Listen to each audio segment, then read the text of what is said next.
Guys, I'm sorry. I did not coordinate well with the patrons. We do not have patron multiplayer games going on in this interview. Oh man. Time to play Make Great Swords Great again, right? For the No, Empire? Yeah. I'm just gonna play battle replays because the reason, for those in the live chat, the reason I'm not gonna be playing multiplayer battles with these guys, like say something Hot Wings does. That's the like really famous interview show, right? The really famous podcast. Yeah. Is I mean, it was just too distracting. And then we couldn't focus effectively on the questions I wanted to ask, and the interviewee couldn't focus effectively on the questions they wanted to answer. You know what I mean? And here's something funny that the people in the chat should know, but they don't. And I forgot to bring this up in our last stream, Captain Cranium. The first interview with Foul Energy, Captain Cranium was actually there the whole time. He was actually playing the multiplayer battle. So while I'm like, you know, carrying the interview, talking to Foul, Captain Cranium is just dominating, just solely focused on my destruction. He doesn't care about the interview. What a terrible co-host. Okay. For your correction, my dude, we were not doing a real interview. He just popped in and you started grilling him like you're 100 miles an hour, my dude. And, that's fair. And we were in the middle of a game, so I'm just like, all right, I'm going to take this chance to actually win, considering how you destroyed me in the match before. So it was all revenge, my dude. That's fair. That's fair. I can get behind that.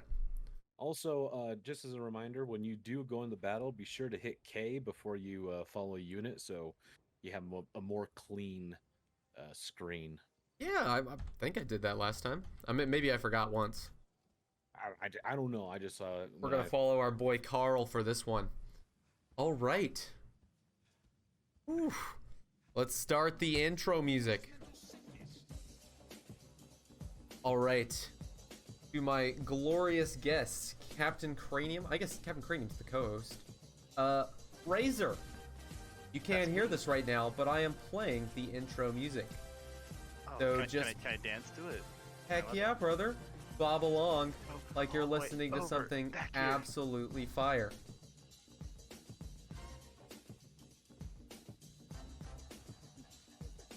Oh yeah. Oh yeah. Work it, Sorry, boy. guys.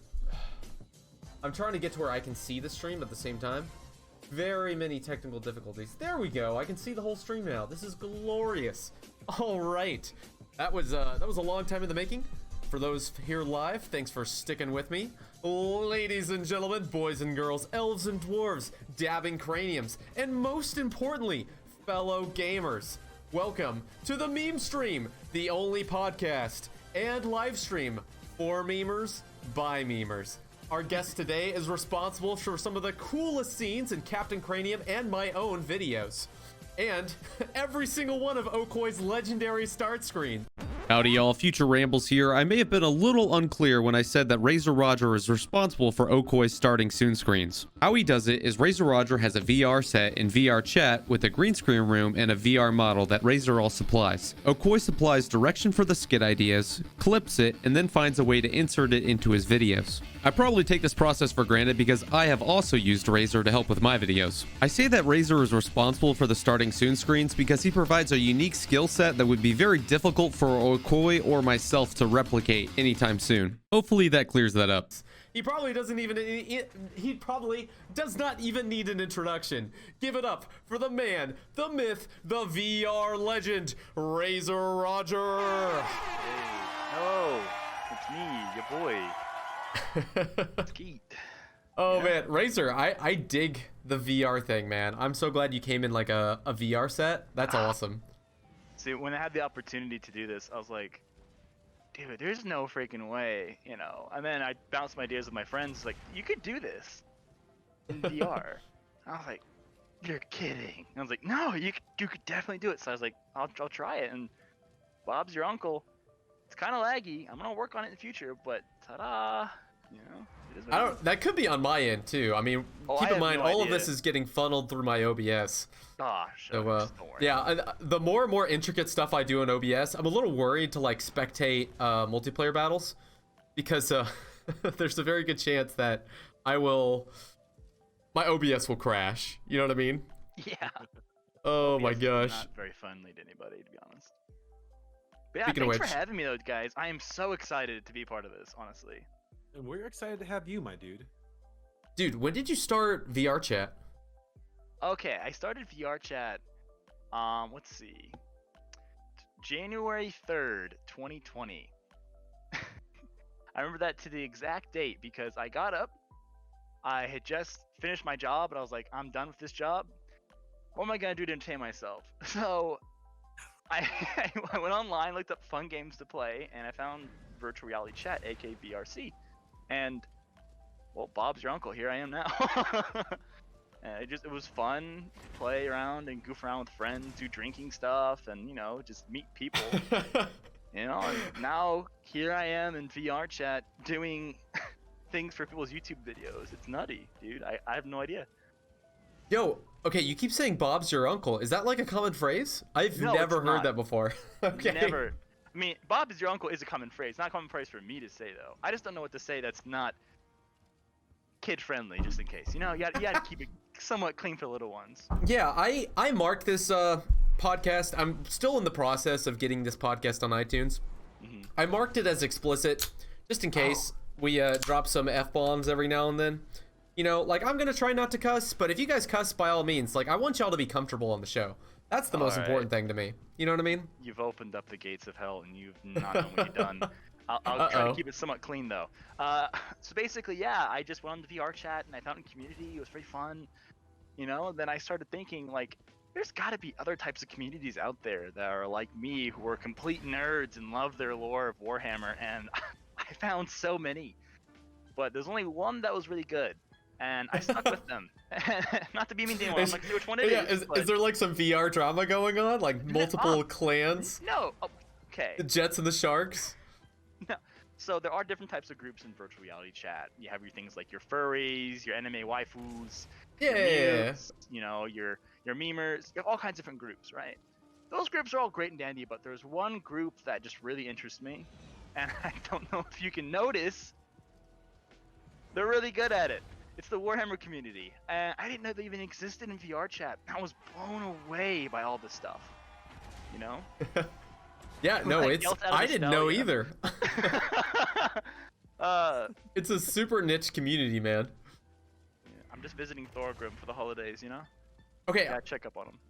well, I guess I said it in my introduction, but yeah, for those in the chat, Razzorroger is like the untold hero, the unsung hero of a lot of your favorite meme videos in the Warhammer community. He's probably right up there with Rumple 4 for like all the meme videos he's helped collab in. Oh, dude, no, Rumple's got like. He's got a layers lot. on me. He's got a got lot. We'll have layers to. on me, dude. We've got to get him on the show too at some point. Honestly, yeah, it'd be fun. I'd love to watch that. But yeah, so you're just big in VR. That is so cool, my dude. So cool. It's weird. After I started making some of these videos for certain people, I was randomly like in a VR like pub, just like hanging out with my friends, drinking IRL, and he goes, "Dude, dude, dude," and I was like, "Dude?" He goes, "Dude," and I was like, "What is it?" And he goes, "You're the one guy. You're the guy who's the rat." And I went, "What? You know the rat guy?" And I was like, "You mean Scroll?" He goes, "Yeah, that guy. Oh my god, I just don't know. How did you do it?" I'm like, the same way you're doing it. I'm just like, it doesn't take a genius to figure it out. But yeah, it's amazing now because now the Warhammer community, like, I have to avoid some worlds because they go, bro, Razor, you gotta tell me what's going on next. What's next video? I'm like, I'm not making the videos. Like, ask the person who makes the fucking video. I just wear the model. That's all I do. I just go, we need this model. My friends and team, they go, okay, how do we get this model? We get the model. They work their hardest to make those like dope as shit. Like, this is all them. I didn't do any of this. I just wear it. So, but yeah, my team is great. They work so hard on it. When I say my team, I should scratch that. Us as a team. I don't own the team. No one owns it. Okay, I was about to clarify on that because you've brought that up a lot. Like, who's all in your team? Okay, so I didn't get any of their permissions. None of them responded back to me to use their actual names. So, Oh, okay. So, it's a team consisting of very like-minded, hearted people who just really just want to get the word out there, and a lot of them love their memes. The gospel of memes must be heard far and wide. one individual, while we were recording something, I sent a file to some of my friends of him and a Slayer dwarf doing Mongolian throat singing. And let me tell you, it got around the office pretty quick. Nice. And then, lo and behold, it kind of low key now. Slayer dwarves are known for some type of throat singing they do. And I'm just like, you've got to be kidding me. We made that canon. There's no way that's canon. That's got to be like pseudo canon. There's no way it's real. I can't find anything saying it's pseudo. I can only find things saying it's somewhat real, and I'm concerned by this. Razor. It wasn't even made into a video. What's up, Razor, Ricky? do you realize what you're saying? What? Yo, dude, if there's something like really bizarre and stupid we want to make canon, we can make Razor make it canon. Oh, All shit. we've got to do is just have him make like a VR chat meme video about it. Yeah, I mean, theoretically, yes. My friends and I were talking about how Warzag got his powers. We thought we should animate a funnier version of the story. So, yeah, getting head and head with a rock is kind of funny, but we can make it funnier. I swear.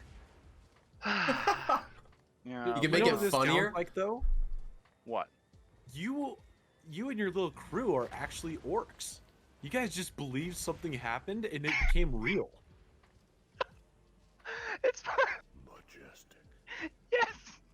I'm not the first person you've told that to, probably, and I'm not the last person who's heard it. I've heard us being like, "Oh, you guys are a bunch of boys, aren't you? A bunch of orc boys, boys." So, it's very common for us to be compared to like the stupids in Warhammer. Nothing wrong with orcs. I love me some greenskins. Let me tell you, Oh, they're my Greenskins favorite are awesome. faction. They're actually my favorite faction. They're one of the two factions I beat the game in on Legendary: Chaos Warriors and the Greenskins. But only as Warzag, not as Grimgore. Razor, on a scale of 1 to heroic victory, how excited were you for the Greenskin update? Okay, let me tell you. You can play your world's smallest violin here, right? I had been trying for months to beat a game as the Greenskins. I just kept getting clobbered. Now, some people are like, oh, you could have played it Azag, or Grimgore, or Skarsnik. No, I was a Warzag. I'm still a Warzag fan, dude. Warzag's the shit, honestly. Excuse my language. But, like, I love him. His lore is great. His starting position's awesome right next to freaking the Border Princes. It's amazing. So when that DLC came out for, like, the Grom of the Paunch, and the update did too, and I was like, oh, man, we're gonna do some crumping. We're gonna do some fucking crumping, dude. I was so excited. So I did. I crumped all over the Empire. And then the chaos came. Other than that, though, it was a pretty good experience. I was a big fan of the thing. Yeah, Grom no, was fun. I really like it. Yeah, Legend did say that Warzag was his favorite. It's the most Imagine not playing overpowered. Warzag. What? When you I have any appreciate lord, you, Tretch. When you have any lord with foot of Gork, honestly, he's just gonna do a lot of rapage on them. Mhm. So Yeah. Yeah. I still keep saying waiting for that 20 orc shaman video. Just waiting. Oh wow, he hasn't made one, has he? He has not. Dang. I've made a couple recommendations to him, and he's only done 2 of them. So, okay. Speaking of the devil, Okoi just topped in. Hey, what's up, my dude? How many Yeah. injuries have you I'm sustained? excited for that. I love me some greenskins. He loves himself some ogres. So, okay. So, Okoi, he literally just DM'd me, and he was like, did you just say Razzorroger is responsible for all my videos? No, I did not. I said He he said that. I didn't contributed say to shit. all of your starting screens, your legendary starting soon screens. A lot of his No. starting screens actually he's made himself. There's only a What? few- Yeah, it's only a few that actually I've Collabed in? directly helped with. I think No one, for way. example, is Lord Skrulk doing the little peace sign or whatever. I can't do this model. That is the actual like splash image for the video. And I want to say the vampirist counts, whatever they're called. I don't know. Wow. But yeah, other than Wow. that, he's used a couple of my old art pieces in the past. I misspoke. Yeah. Okoi. Wow, you've impressed me. That's awesome, man. I don't have any VR skills. I'm like, Daddy Razor, please help me. Oh wait, I misunderstood. No. He films in VR, and then usually me and my team we do the movements. Okay, that's what I the meant. traffic. Yeah, Oh, that's what I I meant. thought you meant like the image like screen for like the VR like photos. You know, that's what I meant for YouTube. Whatever that's called. Fuck. Line. I don't know where you're going at, bro. So I don't know. Yeah, I can't help. I'm in the same boat as Cranium. Squares on YouTube. But like, it's like I want to click this video. Click the square. You The know? thumbnail? Thumbnail. Oh my god, I am so old. Fuck. No, Damn. okay. It came to me instantly because I like live and breathe That's what thumbnails. you're talking about. I was like, I've only helped him like do 2, and that's because he's taking the VR image. Like, I'm just gonna slap it on there and change it. That's all he's done, and he's really good at it. I love working with them. I will say we do get off topic a lot. Working the Okoi videos. Like, I can see that. I mean, like this is when me I 10 minutes in and out. Hour and 20 minutes later. Whoa. No. We're not getting anything done. Not by a long shot. Oh my gosh. Yeah. I love the team I work with. Like I said, I wish I could say their names, but they never came back to me saying if I could or not. So Yeah, but that's they're a fair, great man. team. I get love that. working with them. Yeah. Do you know their like IRL names, or do you just know their usernames? I know like 2 of their IRL names. I'm not even literally to say that, honestly. Just make sure that in case I want to keep, in this city, they can.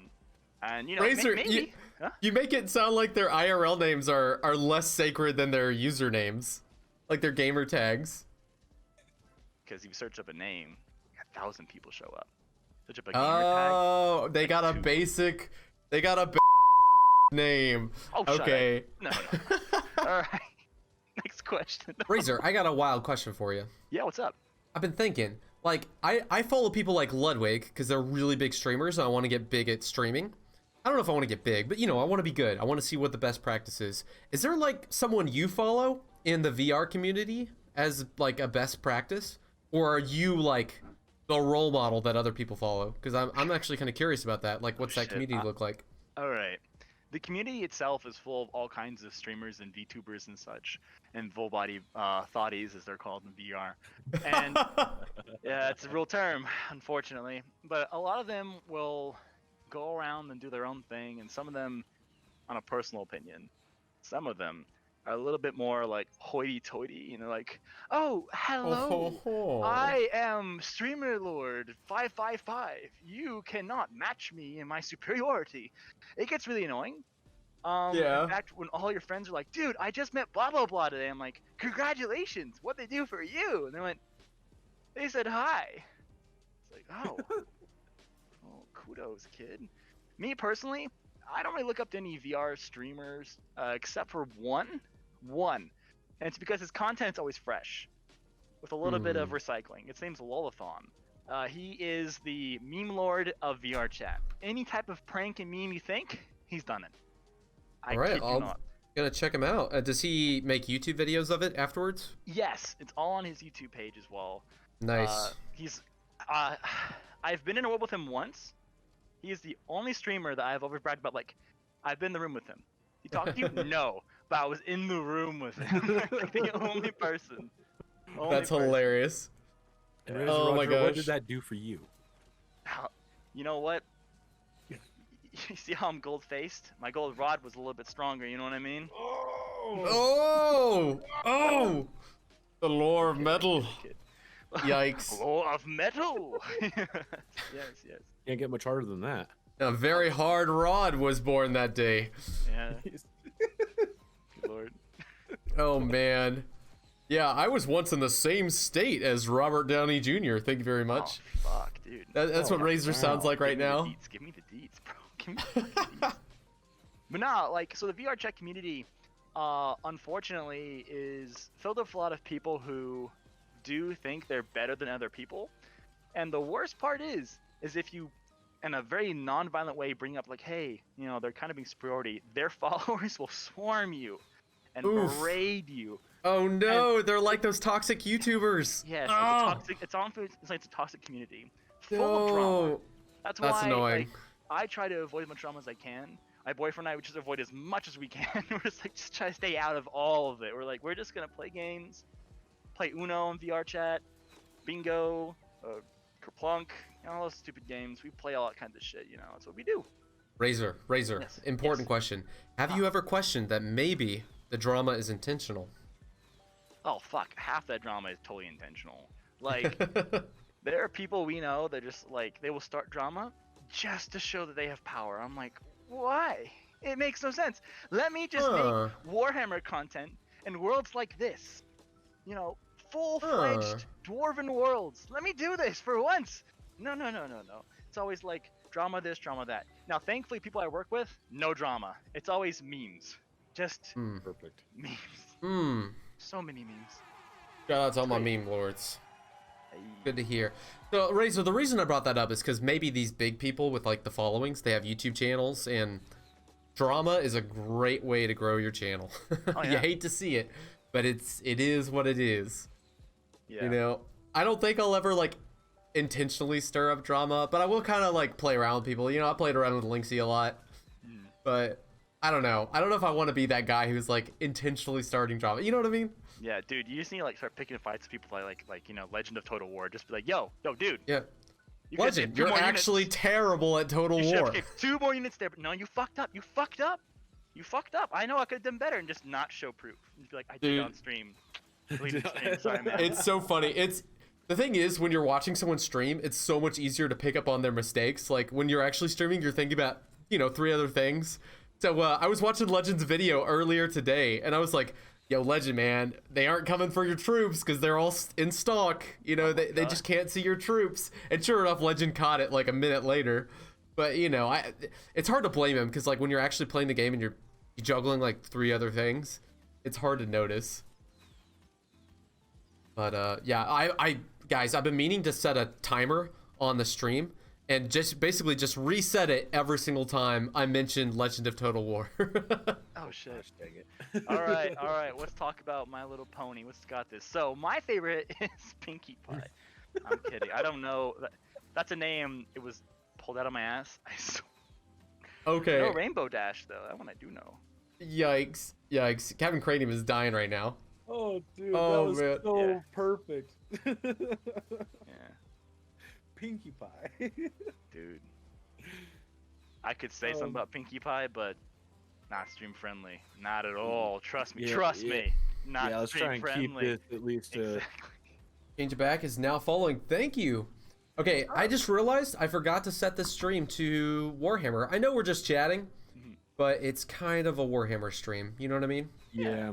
Yeah. And speaking of Warhammer, Razzorroger, I've been asking you all about your love of VR and your history of VR. I have not asked you once about your deep, juicy, thick love for Warhammer. So when did Okay. that all start? All right. Many years ago, my best friend Andrew, named Andrew Sample. Don't look him up, but he's the greatest friend I could ever ask for. He got me started into Star Wars heavy and Lord of the Rings, and one day he's playing a Total War game, Total War Warhammer. I'm watching it because Total War games I could just never get into. I was like, it just looks like a bunch of crazy people shooting each other with bows. I'm like, I can't do this. There's too much strategy. What he points is, hey, this game's coming out and there are orcs in it. I was like, what? Okay. Okay, so hold I up. You love were me some orcs. you were a Orcs are great. fangirl for orcs before you started playing the Dude. game? World of Warcraft and Skyrim. Ah, dude, like, I love me some tusks, bro. Fuck, like, dude, orcs are fucking dope. They always, every lord has different those six, right? Like, they come out of the ground, they raid and pillage, like, just they're the unsung hero of any type of thing, especially in D&D. It's like, oh, they're always the bad guy. It's like, but what about that one orc who's the good guy? You know, there'll be one out there. It just so. My friend's like, we can play this together, it'd be fun. I started playing with them. My PC was so shit. Let me tell you. My graphics card could only run the game if I overclocked the fuck out of my PC. I turned off everything, but I could play at the lowest quality and everything. I was so happy. And I did not a single battle the first game. Not one. I tried, but my computer would always crash. My friend would battle for me. No. Eventually I got a new PC. And then he's like, hey, go fight your own battles. So I kept fighting my own battles, and you know, we started playing things like Vermintide, and fuck, it just started everything up. And then I started contacting people, Games Workshop people. I'm like, yo, what's up? Like, you have any job opportunities? It was fun. It kept going. I kept reading, and I kept looking up stuff and talking to more people. And then eventually, zip zap zoop, I'm behind a desk talking about Warhammer lore for 3 hours behind someone else who goes, you're hired. And you know, it's an interesting journey to say the least, but Warhammer lore started with my best friend who to this very day, like he and I will randomly just post stupid memes to each other about like the video games, other stuff. He's a great guy. I've always loved having in my life, and you know he's the one who really got me that little kick. He was like, "Yo, when you got kick that in there," you know. I was like, try to do a kick on camera, but camera's just cool. Yeah, I just do this. He gave me the kick to get me in there, you know. Yeah. There we go. Woo. Yeah. Nice. But yeah, it all started because of him and one video game, which was Total War Warhammer, and it got me just so in love with this crazy, chaotic mess that just, makes no sense, makes sense at the same time. You know, it's actually very interesting because I'm also a fanboy for anything orcish. It didn't used to be like that. Like, I'm always going to be a fanboy for Vikings first and foremost, but orcs are kind of like fantasy Vikings in a way, at least how I see them. Yeah. So when you're like Skyrim on World of Warcraft and all this stuff, I'm just like, oh, check, yep, that's me too. And kind of the same thing. So this happened to me back in like 2018 when I first got the Total Warhammer. So exact same thing. I saw. Okay, no. I got it because of Norska, because you know normal Vikings. I'm like, I'm going to check out these greenskins out because they're free. And since then, I've been a huge greenskins fan because I'm just like, okay, get the boys, get the gobos, shoot them on paragliders. We're going to go to wall. It's so fun. So everything you just said, I vibe with. I just really appreciate that. Hey, Razor, are you staring up because his screen is above yours? Yeah. I started looking right because his screen is to the right of mine. Well, it would be cool. It'd be like, yeah, he's paying attention. Like, yeah, you're damn right. What the? Yeah. And if I'm staring at you, that means I'm talking to you people out there, which doesn't happen too often. But you know, like, So yeah. So when you're talking to Rambles, do you have to like Angle 180 I like yourself? Nah, I just like this way. I'm talking to Cranial. I have to go like, you know. Other than that, yeah, it's totally normal. But yeah. Yikes. Goatish Games, I don't know if you're still here. Thanks for following. Great to have you. Goat is my voice actor friend who does the dwarfish impressions. That you. No way, that's your friend? Yes. He that's awesome. He would jerk himself off on this little place. He'd be drinking and he'd be like, Goat, I don't know if you can see this very well on the stream, but look at that. Here, I'll tell you what. Look at this. Look at this with me. Look at that. Look at this. It's so good here. It's so good. Oh, I changed angle a little bit, but that's fine. I don't care. You know, it's fun. Is this the guy that you who was playing Joseph Bugman when I hung out? Sorry, Joseph. He's the guy who we're trying to petition to get to voice Joseph Bugman, legendary brewmaster of the Dowie. Because not only can he do the voice, but we crafted custom voice line interactions with different characters and such, and I can't do them justice. One of these days I'll have to see if he wants to get on and be like, yo, just spit it, bro, spit it right here, you know. Yeah, I'm a big fan of his work. His memes are legendary. His streams are even more legendary. Always check him out too if you have a chance. He's fun. Dwarfist impressions, yo. Yo, Razor, sorry, man. So the thing is, most people don't make it this far into a podcast, so I meant to bring this up earlier. Sure.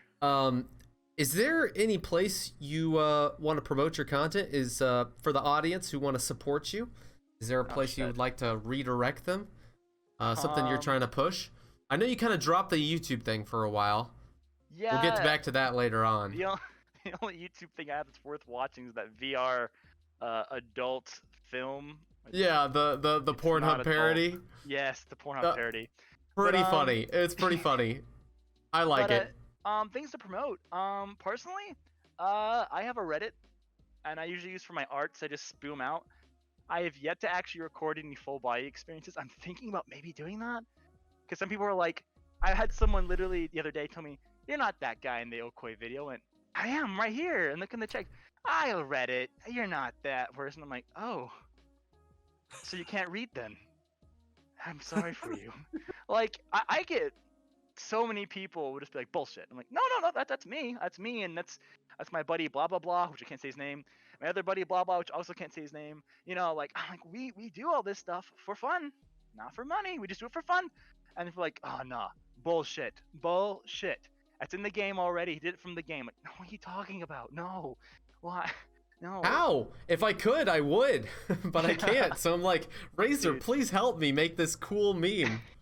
When the Dowies start dancing, oh my god, that got so popular so quick, especially amongst Dude, the VR yeah. tech community. They're like, dude, look, we saw our work, the dances. I'm like, yes. And they're like, it's so good. I'm like, yes, it is.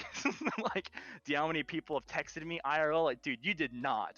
I'm like, I did not. Someone else did. But I will take credit for the rest of the video. Sure. That's but yeah, awesome. But Bro, that was the best part of that video. I don't know why I didn't just start the video with that. But no, self-promotion's probably just Reddit, and I do have a Patreon. And if you follow me on those things, usually if you're like, hey, do you meme on Discord too? If you follow me, hey, you have Discord? I'm like, yeah, Discord. I do little like art commissions using Microsoft Paint only. It sounds stupid, but some of them are pretty good. I've gotten a lot better at my craft, as I call it. Later on, actually, I used to do everything freehand and then go with my paper and pencil and then go over it with Microsoft Paint. And then someone on Okoi's Discord told me, why don't you just take the image itself and trace over it? So I do that. And it sounds stupid, like tracing, how's that important? Like, no, I trace it, then I meme the fuck out of it by changing every little aspect of it to whatever the person wants. Or whatever I want. I thought about sending you some examples of what I recently have done, but I don't know if that would work with your stream. But I've done 2 rat carts not too far from now, actually. Nice. One is technically he wanted Ash Ketchum, but I couldn't find a good Ash Ketchum I liked, so I used Misty from the original Pokemon series. And then the other one I think was Ramsey Bolton holding a sausage. And I didn't know it's not too far from each other. You shared that in Ramble's Discord. Yes, I did. Oh, okay. Yeah, yeah. I seen that one. Yeah, he's been a long-time member of the Discord for a while. Yeah, I just lurk a lot, you know? I mean, yeah, Shout out to all my sexy lurkers. I'm very much a stream lurker as well, though. Like, you can even ask Cranium last night. I was on his stream just watching him play Risk of Rain 2, and I liked the game so much by him playing it, I literally just bought it on the spot, and I was like, fuck, it's on sale, well, even better, you know? Like, and I'm like, low-key, I'm like, if I get really good at this, maybe he'll play with me. Like, oh, we got this covered, bro. It lasted 57 minutes, and then I died. I was so sad. Bro, you don't have to be Not good legend, to play though. with me. Like, I'll play with you. I don't know, man. You said once you get good at your craft, you say you don't play with a lot of noobs. I said when- items. I was like, hold on, man, hold on. I have to do good at this game. No, I said get yourself comfortable. It's exactly what I said. Oh, dude, I have a cushion chair and everything. I'm always comfy. I don't know what you're talking about, man. Shit. I'm Oh talking my about gosh. mechanics, but you know, you gotta have a good chair too. That's definitely Yeah, that's a big true. thing. In order to carry There we your go. ass, you have to have a good seat. Yeah. All right, chat. I am sharing a link to Razzorroger's Reddit if you guys would like to check it out. I'll spam that again at the end of the stream. All right. So, I've had so many questions based at me. Now, can the interviewee ask you guys a question? Heck yeah, No. brother. By all Alright. means, man. All right. I'm just trying to So, have a good time. A while ago, when Gaming and I talked Captain about Cranium. like when I talked to the Gaming about showing up on here, I was like, oh, dude, I'd be thrilled. That'd be so much fun. I'd love to do it. He mentioned that you, Cranium, are gonna be like his co-host. He says, "What do you think it's good?" I was like, "That's a brilliant idea. I love the guys' dynamic." You never told me how you two fuckers met. I gotta know, like for real. Like you kind of ended it halfway, Rambles, and you were like, "Yeah, he's an OG dude. He's pretty lit." Oh, that's Do you mind hilarious. if I never told you that. Do you mind if I tell the story? for it. Sure. Go I'm for excited. it. Okay, so I was sitting there in the bar alone. Mhm. All right, and then I turned around and I saw this dude super sweaty from playing pool for 15 hours straight, and he kind of just gave me this look, and I'm like, man, that kind of looks like Legend of Total War if he shaved. And then he smiled at me, and I'm just like, all right, you have me, man. And then he just took me, and we've been married ever Whoa, since. whoa. Hey. I didn't think Lord, we were that's gonna different. tell this story in the stream, man. I We didn't had a- we say had a- anything explicit. Come on, We man. had a separate version. That's not how it went down. You daddies love each other very much. Okay, Razor. So real talk. Yeah. Captain Cranium, he popped in my Discord one day. I didn't think much of it, and then he put his Grom, the fat bastard video in the Discord. I love that one. Oh my god. I checked it out. Yeah. It's a pretty good meme video. And then I saw that the guy was streaming, and so I started to check him out because I knew I wanted to stream. You know, like I've been planning to stream, guys, for a month before I started streaming. And so, you know, I'm watching all the Warhammer streamers to kind of get better. And I figure I'd check up on Captain Cranium because at least he follows me, you know? I don't know too many other streamers who do. I mean, like, most of them do now, but you know what I mean? The OG days. And so I was just checking him out, and then we started talking in his Twitch chat. And, you know, then we met in IRL, like he said. Oh, wait, sorry. Okay, I wasn't supposed to bring that part up. Anyway, then you met the rest is history. Gotcha. Yeah. Lore of metal. Yeah. Alright. Yeah, I just had to ask that question because I was been on my Wine mind of like, palest since, gold. 2 weeks ago when we approached 3 weeks ago when you approached me about this. I was like, okay, like oh That's yeah, hilarious. yeah. It's like I'm really fine. Okay, great.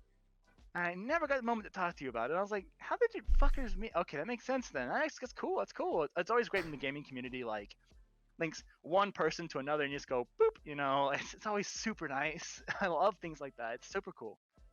Yeah. Yeah, and Sorry. to be truthfully honest, I've it really came as like a blindside to me because look at my Twitch, look at my YouTube. I'm below 100 on both.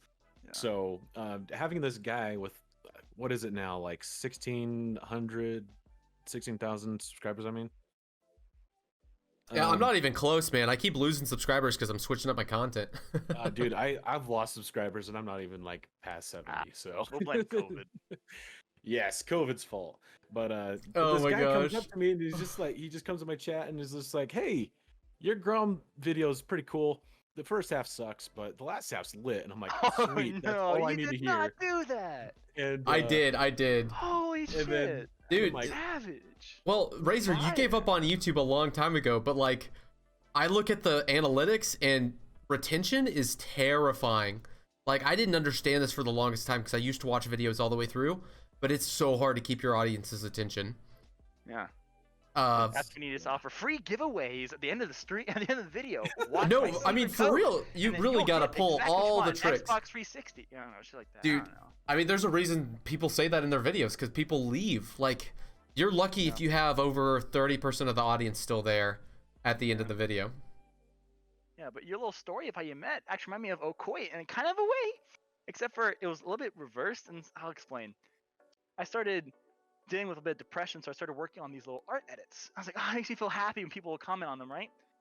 And on my art edits, I was like, yeah, free to use content, right? And I forgot to message afterwards, like, please, like please source me or whatever. So I'm like minding my own business playing Minecraft one day. My friend PMs me and goes, hey, this guy used your art. I was like, oh fuck, what? I'm like, he did what? I'm like, dude, I'm so excited. I'm like, it was a stupid fat Grom feels good fan. And I hate that one Oh. because I have misplaced amount of fingers and the color was wrong and the texture was awful. It was my old art style when I did everything freehand. And I was just Yikes. like, dude, I was like, I'm so excited. So I messaged Okoi. I'm like, dude, I'm a big fan of your vids because I was at the time. I love this Bannerlord shit. I was a big fan of that. I was like, dude, I'm a big fan. I'm like, hey, if you ever need any edits, like, just message me and I'll see what I can do. He goes, for real? And I was like, yes. And he's like, ah, sick, sweet king, thanks. And I was like, holy shit! Like, did I just get a response back from a meme lord? I was like, there's no way. And then Dude. you'd randomly message me like, yeah, do you have anything for that? I'm like, dude. You'd be like, do you have anything for Luther Harkon? I'm like, I have Nicolas Cage 3 different times as Luther Harkon. Just pick one. It's like, come on. And then, you know, we kind of just kept in contact, invited me to his Discord, and, you know, we just would PM each other stupid shit back and forth, and then this came out, which he did not want to do originally. None of this he actually wanted to do originally, if I remember correctly. What? The VR stuff. I told him about it. Really? The story So goes, hold up. He was Yeah. into your 2D art before he was into the VR stuff. Yes. And now he Wow. just needs to do Okay. my 2D art because Dude. Kuro it makes the best freaking 2D I have ever sseen. Yeah. Or No, whatever. that's I hilarious. love her work. It's so good. She's super fun, super nice too. I got hung out with her a couple like 2-ish times with Okoi. Helped with the Bretonnian edit actually. She helped manage an army while we did the Bretonnian edit. I thought it was pretty cool talking with her. But That's yeah, awesome. originally though the VR stuff he was opposed to, and That's I don't so remember exact words for it, but crazy. I think he was something along the lines of like, I don't think it'd be viable, or like I don't think it'd make sense very much. And for 3 months I kept trying and it bummed me out. So one day I get Scrolk, I get the camera, I just go like, I just do like a little, I can't do peace sign this one, but I'll bro fist, right? I did a peace sign, right? And I send it to the Discord. Oh shit, now the camera's gonna get stuck, isn't it? Oh no, I got it. And then he was like, dude, how'd you do that? And I was like, VR. And he was like, wait, is this what you're talking about? I was like, yes. And he goes, oh my god. So then he was working on Scrolk video. That's why I use Scrolk. And from that moment on, we just occasionally get a chance to. We're like, hey, do you have free time for this? Let's make a funny, and we did. And then me and my Dude. team kind of became birthed from that crazy That's so experience of just taking a crazy. chance on a Discord where people were like, dude, Ratman. I'm like, yes. Yes. And I That's still to this day nuts. in VR chat community called "You're the Rat Boy" from the Meme Lord video. I went, yeah, that's me. Hello. That's awesome, man. Oh, Yeah. dude, that's crazy. It's like this whole time I thought, Okoi was into your VR stuff instead of your 2D stuff, but it was No. actually the other way around for the longest time. Mhm. That blows my mind. Yeah. And not only that, but you helped him get like a whole new layer to his meme videos. Because I think his yeah. stuff was kind of like being kind of the samey. I mean, he's different. He does a good job. He does an amazing job at all this stuff. But you added like a whole new outlook on how meme videos can be done. Yeah.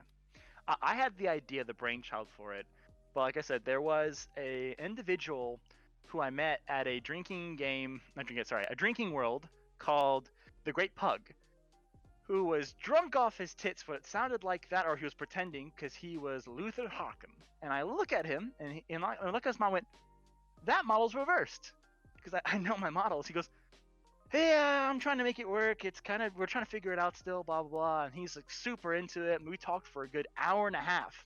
And I'm pretty certain either he acted plastered or he was plastered as fuck for an hour and a half. And I said, hey, I have a question.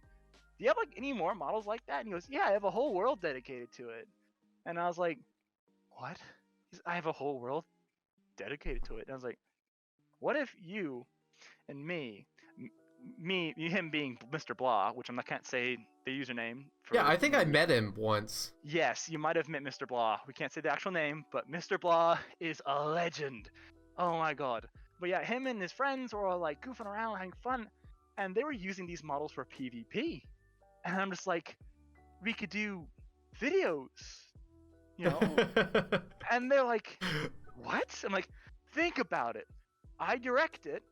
We have someone film it, the YouTuber, and then we just go from there. And then that's how our team was made, And I'm happy to be part of it. Like I said, I don't own the team. No one owns the team. We're free to work for anything. Like honestly, we just work for memes.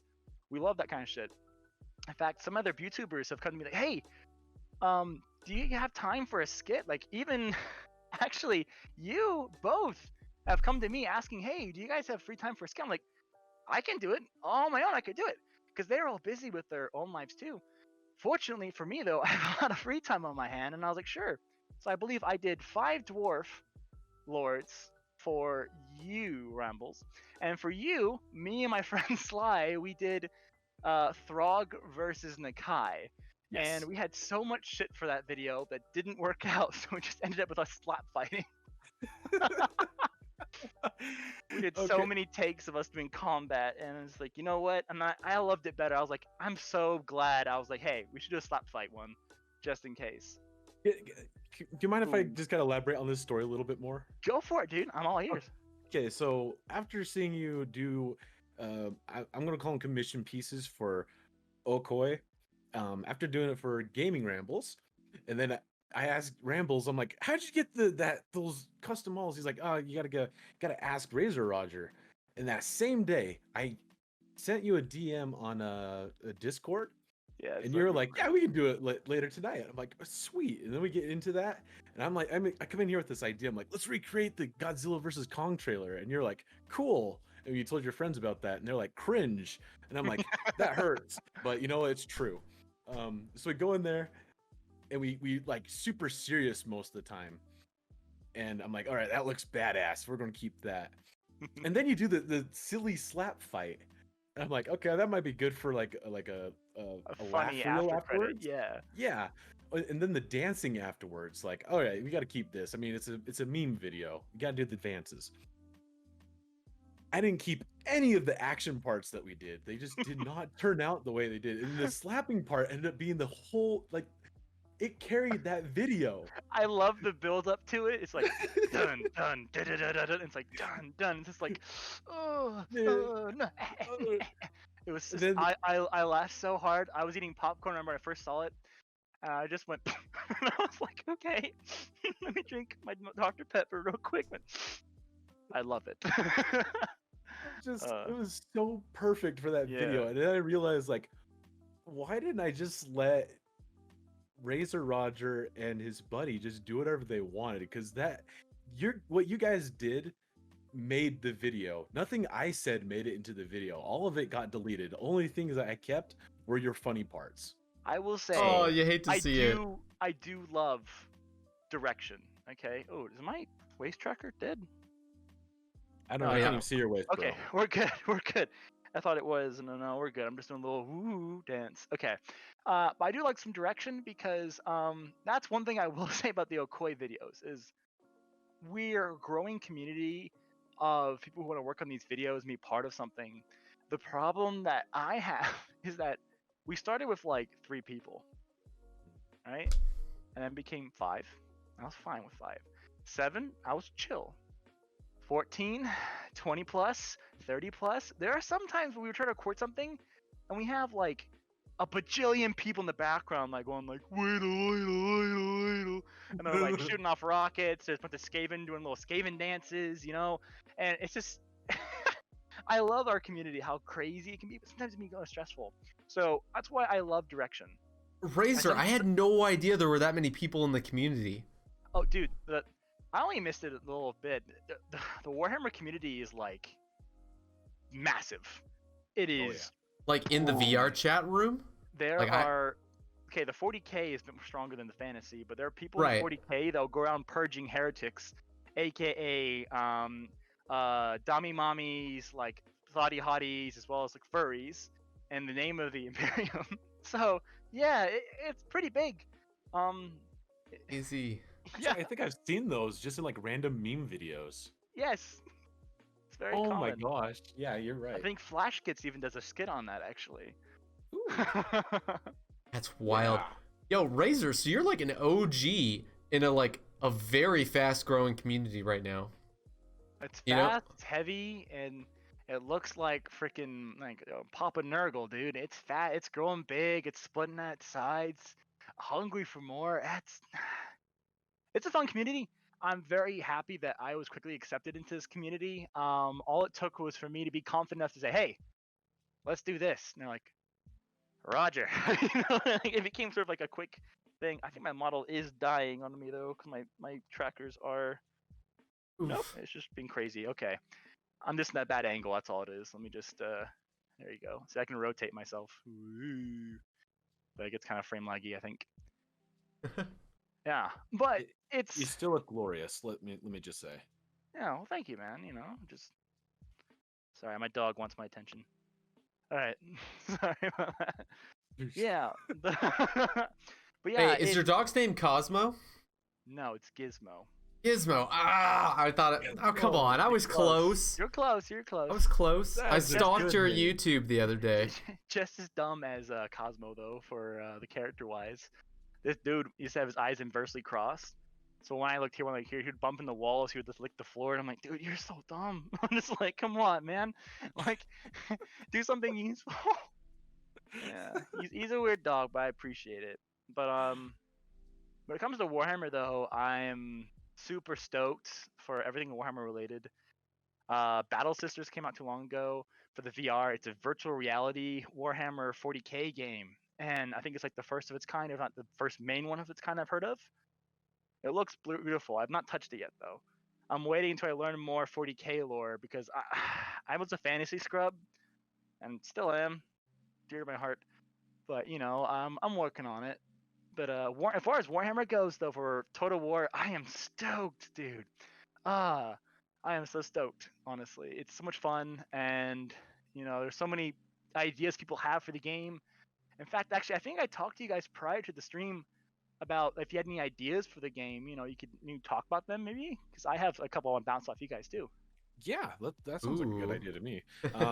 And I'll take this time. Chat, I know you guys have been kind of arguing amongst yourselves, but if you have any questions for Razzorroger, Gaming Rambles, or for some weird reason me, by all means, start putting them in the chat and I'll keep track of them. Yeah. Nice close-up. Thank you. Appreciate it. But no, so I guess I'll start. So I am a big fan of fantasy Warhammer lore. There's so much of it, and some of it just makes zero sense. It's like usually that's green skin lore. Let's be honest. But it astounds me that this game is so massive and vast that they have like little Easter eggs in the game. For example, Okoi, I think either is working on or is finished working on a little tribute to the Cetra Ek versus Surtha Ek versus Cetra. My apologies. That's right. Because that's their couple name. Yeah, Yes. I was thinking that too. Their love child, it carries on like a little stroller carrier, Yeah. Yikes. No, cringe. I know. But I was super stoked to see someone was doing a video on the Easter eggs. Now, CA and Games Workshop, they have all the time in the world to do whenever they want to, but Easter eggs like that make my day. In fact, there are some legendary like versus encounters that I would love to have Easter eggs for. So there was one amongst the Dowie that's kind of debated whether or not it's still viable that I would love to see. So it's Grom Brindle versus Malekith. Now, people in the past have made art of them like working together and like combat and stuff, right? That's true. If I remember correctly, they actually did fight alongside each other or similar of each other at one point, the dwarves and them. There was a promise made when Malekith was still a high elf amongst the dwarves saying, look, my people will never harm and attack your people, not ever. We make this promise amongst the name of the high elves, right? That's Malekith. Malekith gets all pissy hissy, turns in dark elf, right? Makes Darfelt faction. The dark elves purge the shit and raid the shit out of these dwarves. Now here's the thing. Malekith technically did not lie. He said that the high elves wouldn't do it. He's a dark elf now. And that kind of, on a low key, creates a grudge. If I remember my lore correctly, where I think Snorri Winter or Snowbottom or something like that. I forget his last name. I believe it's Whitebeard. Whitebeard, thank you, probably. I think I'm about right. Basically holds this grudge, right? And now a lot of the dwarves were like, well, look, it's not technically a grudge. He didn't lie. He didn't go back on his word. But no, Malekith betrayed me. And they're like, well, that's debated, I would think, because Grom Brindle is one of the oldest and most powerful of like those memory lords, he'd be like, oh, fuck it, I'm gonna beat this fucker's ass and get that legendary trait, because there has to be one for like certain like grudges, like Arkan the Black versus Heinrich Kemmler. Heinrich Kemmler freaking boasting, I'm going to be the greatest necromancer around, and then Arkan's like, nah, bitch, get over here, and smacks him around, kills him. Like, they need to add those things. It's like a little like Easter eggs, like, oh, yep, looks like you watched End Times. You know that. It's like, yes, make references to it, because Nice. Games Workshop and CA, they're not just limited to like 1 or 2 editions of Warhammer. Like when they released the Zotes, I was like, dude, I remember those guys. Fuck, like I've never seen those in the freaking shelves back in the day. Like we still had those boxes for some fucking reason. I don't know if they released them because they wanted more units in the DLC, or they just like they wanted to balance Wood Elves a little better in multiplayer. It did balance. It was, I think, a bit both. Okay.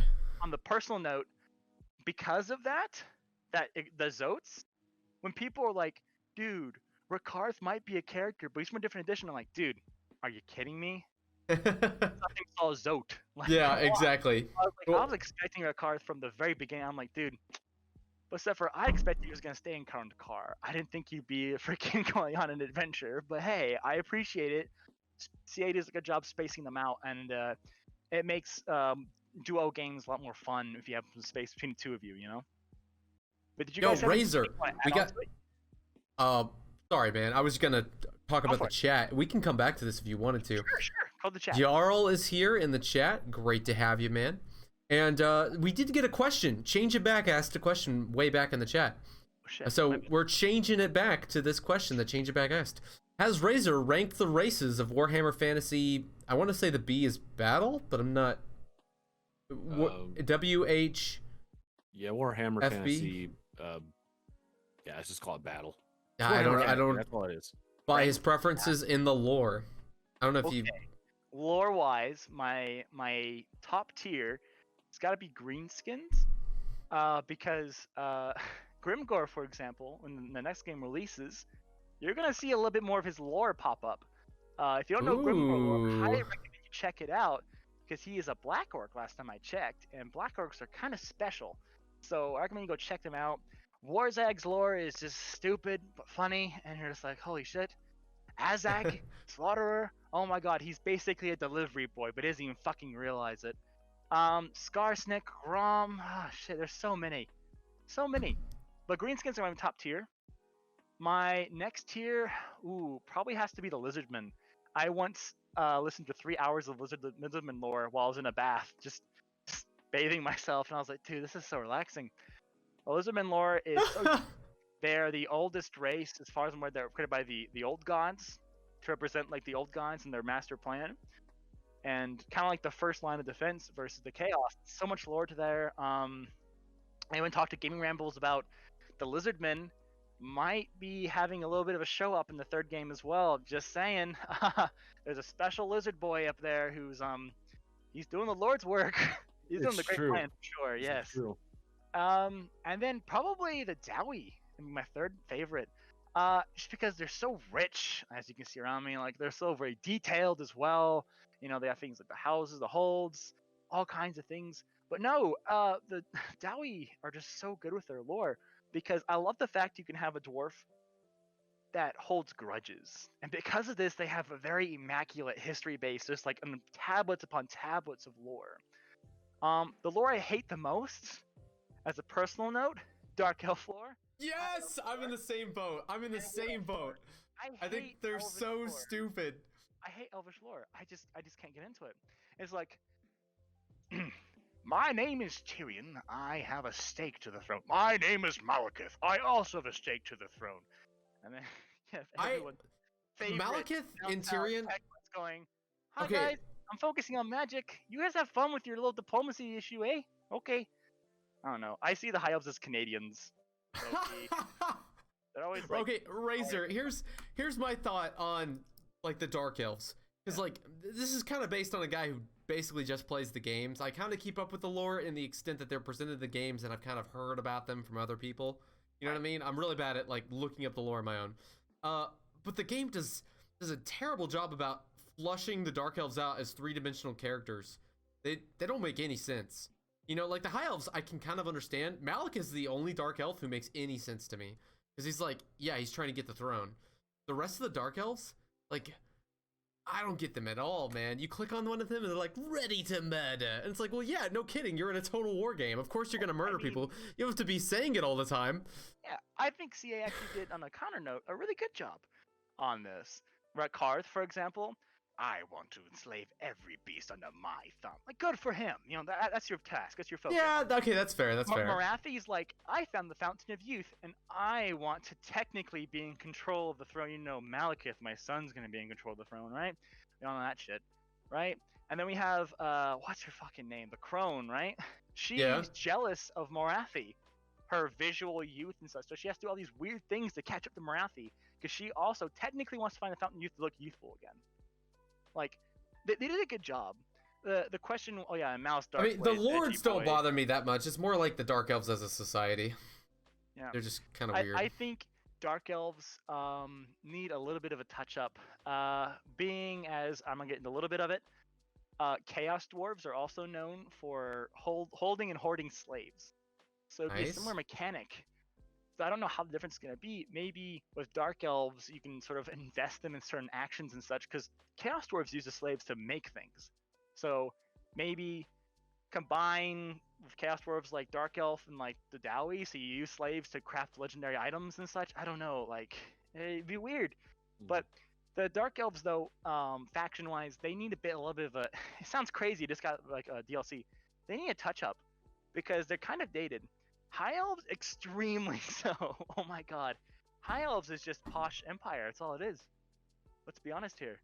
Oh my gosh. Hey, so Tretch and Jarl are asking what I talked to you about the other day.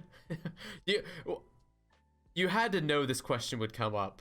What do you think of Creative Assembly creating Creative Assembly specific lore, like Celestra Direfin? Celestial Dialphon, as And Bretonians say how do their you think name. this will extend to Cathay and Warhammer 3? Okay, so Cathay, funny enough, has quite a bit of lore to it. It's just really old and very obscure. Now, Creative Assembly, I love when they did things like that. Now, Cloister Diafan, personally, yikes. But I liked how afterwards they kind of like shimmied her way into the lore and like, look, in this book, that's her boat.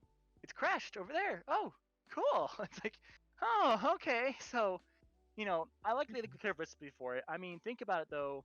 For what map was released at the time, there wasn't really a need to have a 3-person $24.99 US dollar DLC that gets you 3 legendary lords. You gotta add a 4th one to make it more worth your while, like the Tomb Kings, So, Cloister Diafan is one of those characters that when they created her, they kind of were just like, look, let's slap a bunch of stuff together and make her unique. So they made her Bretonian, if I remember correctly, and she's a spirit, which is even more crazy. Cause like, wait, hold on. Why is this so much different? Because they didn't want to copy pasta the vampire accounts. Like, oh look, another lady who's a vampire or undead. Make her a fucking spirit, and that was big thinking on them. I was like, dude, that's some big thinking right there, I think they did a good job with her, Yeah.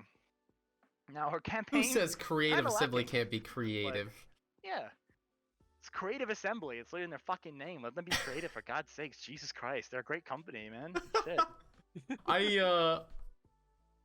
Yeah, so when you say her campaign's kind of lacking, do you mean just like Vampire Coast in general, or? I mean, okay, Vampire Coast campaign in general, like the Vortex campaign, I love it. I'm actually a big fan of it. So Aranessa, she and I go like, oh, she's my heartthrob. Dude, she got legs for days, bro. For days, bro. But no, I can see that. Isn't I can she see that. missing half her legs though? Shut. We don't talk about that. Quiet. Yo-ho! The Great Book of Grudges is here, and Oh, he has shit. threatened to eat my soul. Shit. Nathan, don't threaten me with a good time. Well, hello. Oh my gosh. But no, she amongst the other vampire accounts, I think it's kind of. I like the fact that because they're so high and mighty and self-absorbed, they cannot be confederated amongst each other. That's good. Oh my gosh, it drives me nuts, but I guess it's in keeping with the lore. But I feel like if they're masters of raising the undead, come on. But as a personal note, that's why there are some mods out there that let you confederate them. But when you do that, it kind of bugs out the game because of how they're set up. So personally, I feel like vampire accounts, understandable. To like maybe debate on that. Tomb Kings though, no. Tomb King should be in control of another Tomb King. They should all be individual. As a personal note, because if you claim yourself to be like the supreme ruler of all the Tomb Kings, and there's another person that says I'm king, blah blah blah, it's like, fuck you are. It's like you're not gonna let that happen. I kind of thought. I mean, I don't think it should make sense for Ark and the Black to be in the same category as the other three, but I feel like Should always be killed though. I feel like the other the other three should be able to confederate each other, or at least Setros should be able to confederate the other two. But is that? I don't know enough about the lore, so maybe I'm just I feel like spouting Cetra nonsense. might have a stake in it just because he was like the supreme of supremes. I believe his empire at one point almost reached all of Norska, from where it is now to Norska, back in the way, way ancient times before his race deteriorated and the sands receded. Yeah, so I think he would have stake in it, but that's about the only lord I think for the Doom Kings. Like it's about Vampire Coast. Like Vampire Coast, if you consider yourself like, especially Luther Harkon, I think he's king of the Vampire Coast. Like that's good for you. It's your title, right? But you can't call yourself king of like a pirate ship and expect another pirate to obey you. It doesn't work out that kind of way. But understandably so. People get frustrated by it. The other thing I take in consideration is the amount of freedom that a game like Total War does for players. Because if we're going by the lore, I mean, Grom the Paunch shouldn't even be in the game. Rapunzel shouldn't be in it either. They've been dead for many, many years before, but yet they're fighting beside like Grimgor and Lewin Leoncoeur. Like, indeed. You heard it here first, folks. Captain Cranium is anti-fun. Yeah. You know what? Well, I can. Oh I can kind of get into no! more detail about that actually. Our co-host made it one episode before my toxic attitude drove him away. Shit. Oh, you hate to see it. So, to be technical about Grom the Paunch. Grom the Paunch, theoretically, technically, didn't die. He just vanished. Hey, I need you guys to carry on the conversation. Sorry, I need to take this call. Go for it. Go for it. Be right back. So, I'm gonna focus on the stream then. Hello, little ones. Alright, so Grom the Paunch technically never actually died. He sort of disappeared from the lore. Atherion, the Grim, was looking for him every fucking place, so he decided to go into hiding. Which is why technically in the Vortex campaign, you start way off in nowhere. It's because you've been hiding there forever, and you're like, finally, fuck it, I'm gonna take back what's rightfully mine. I've had enough waiting, right? Now, Rapunzel de Leones, her character was sort of added as a free LC for the Bretonians to introduce her into the next game. CA had a genius way of doing this, is to bring her into the place. Now, she originally, if you don't know, helps, I think, defeat the Norscan waves up against Leoncoeur, who was inside the city. Whew, breath. Okay. The reason why they sort of brought her in is because her lore kind of just stops. And it's open-ended. So CA has this opportunity to form her into something greater. So by sending her down south in the sands, she can basically relive the Bretonian DLC for the next game. Because there are some people, I know people who literally just had the second game, not the first. And they're like, well, I don't see what the big thing is. I'm like, dude, Mortal Empire's campaign, first off, is amazing. And then you'll kind of notice that CA's kind of stayed away from the Vortex focus when it comes to certain characters. They're like, hey, we'll have a character who can only be seen in the Mortal Empire's campaign. You're like, wait, what? That's going to be our tribute to our Wood Elf DLC we got to not long ago. And it's a unique situation where I think people are realizing that, like, look, all we want is just total domination versus one thing to another. And it's amazing for me to see the community grow this sort of way. So I think Rapunzel de Leones is a great addition to the game. Cloister Diaphon, as well as everyone's favorite Grom the Paunch, the belly boy. You can't see, but I'm just grabbing my stomach and going like, whoa, whoa, whoa. Like that was it. But that's my personal opinion on the matter. And it's crazy because some people have different views on it, right? Actually, I love talking about the lore and why certain characters belong in the game versus not a game. Since we're talking about lore and characters belong in the game, I'm looking forward to the third game because of a group of goblins who form what's known as the Hobgoblin Khan. If you don't know what a Hobgoblin Khan is, I recommend you look it up. Imagine Genghis Khan, but a hobgobbo. And yes, he has the biggest empire in all the fantasy universe. The biggest one. It stretches from the edges of Cathay to, at one point, almost the edge of the empire. Unfortunately, it didn't last long because they're hobgoblins and Chaos Dwarves are like, And Norskins as well as Chaos Warriors. They're like, yeah, we don't like that very much. But yes, so I'm really looking forward to the Hobgoblin Khans, which weren't even announced in the game yet, which means I'm excited for them potentially being like a four Lord legendary DLC, like a $24.99 one people play the games for. And it sounds crazy. Like, why are you excited for them? They don't have it in the game yet. Well, it's because that means more things to come. And speaking of Mhm. things to come, the wave of chaos, my dude. I'm a Nurgle fan. I love Nurgle. It's like if you like Nurgle, it's basically if you like things how they look, but a little bit different. And that's basically Nurgle, and I'm looking forward to that. To Zeech as well. Slanesh. Whatever that last one is, no one ever cares about. Yeah. Yeah. Let's be honest I here. No one almost even fell for that one. yeah, no one ever fucking remembered his name anyway. Let's be honest here. Okay, but like when the game releases, people are gonna go ape shit for the first week probably, right? And then the complaints of, well, this isn't Lorac, it's gonna hit. It always does it this with Creative Assembly. I don't know why. Creative Assembly does a great job. They hire so many lore masters to go through and make sure the game like is chronologically and correctly labeled and listed. Um, me just reading it over, I'm like, wow, that's cheeky. I like that. I like that. But I hope that they go back to their previous characters and they change some of their legendary battles or like legendary things. For example, Lockhear Fellheart of the Dark Elves actually has a battle where I believe he's pirate raiding the kingdom of Inder or Inder. I think Inder. Oh fuck, I can't. I believe I'm it's just dyslexic. in. Ind, thank you. Sorry, I'm dyslexic. No, that's fine. But and I would love it if theoretically, either one of Lockhear's battles changes to be like an attack battle against them from the coast to a castle, which would be awesome. Or for the end, having a legendary defense against Lockhear Fellheart, which would be a lot easier to do. I would just love that because lore-wise, it just makes sense. Boys, I got big news. My brother, my real life brother, Crawlin' with Will, has joined us, has graced us with his presence on this stream. Hello. And he brings with him a significant improvement to our future streams. Oh, I man. switched to Morger so we can talk about everybody's anticipation.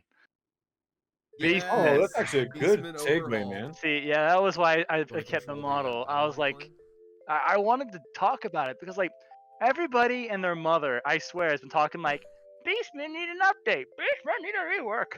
Oh my god, Beastmen trash. Like I saw on Reddit, someone said I played Beastman. I lasted one round before Boris Todbringer clapped me. What do I do? And I'm just like, now, first off, that means you're playing me, Morgar Shadowgate, and mind you, he is my favorite of the Beastmen. But Really? yes, I Tariff's don't. personal punching bag? Hey, you're right. It Hey, is. did you see in my stream when Linksy and Safe were both in my stream chatters chat? We were talking about how Tariff was secretly Morgar. You gotta insert to go back. I could definitely see, not him as a Morgar, but I can definitely see Tariff just based on their personality being like, I don't know, not Morgar, not Kazric. But have you ever seen Tariff and Morgar in the same room? You know, that's a good question. That does beg the question.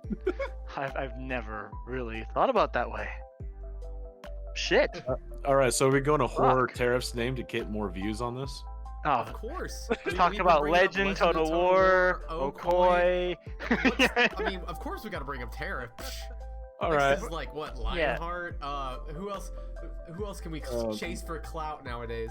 I guess if we do some PvP battles, we can start clapping Major kill? Milk and Cookies name. So there's that. Oh Yeah, my but, gosh. But the Beastmen do need a little bit of a tweak workup, and I personally have an idea how they could implement it, but I don't know if anyone's gonna accept it.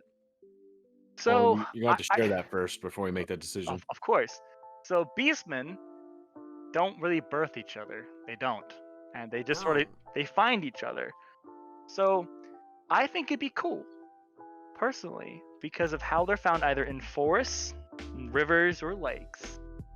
If during the campaign, while you're playing as the Beastmen, an area will highlight like a golden circle, like you hear the cries of the youngling or like the young birth. If you go to the section here, you'll get unique units for a reduced cost, but like the initial like pay cost is increased. Like for example, you get like a Cygor, it costs like 200 keep per turn, but costs like double the amount, which would be crazy. But basically, you could get them like from a source, and it will allow players. Me and Michael are just such fucking dorks. As soon as you said youngling, we were just like, We started thinking of like prequel memes. I don't worry. I was thinking that too, and I had to resist laugh. You're fine. But God no, like damn it. basically, like they should just Jesus do is that so because sad. it makes sense in the lore for them to they go to certain places to find more. That's what they do. They do that. That's why they don't really have breeding grounds. They have stomping grounds, and they have routes they take, and they have herding trails because they go around from certain place to certain place and pick up these things. And it just makes no sense to me personally that you can raid wherever you want and get some. Sure, that'd be a fair way for a horde faction, but they should make it sort of unique so you can go to these certain rivers and forests and be like, look, at this time of the season, there are Cygors or there are like Ungors for a certain price. And lunar phases can be altered. That they are the biggest pain in the ass to deal with, honestly. I'm always picking the same two lunar phases. Yeah, that's fair. Yeah, and it's It just can be tweaked a little. yeah. So Beastman himself, I think that would be a good mechanic, especially since like the Empire. Excuse me, keep burping. Oh, The sorry. Empire. The Empire, for the Emperor. Even By Sigma. by Sigma.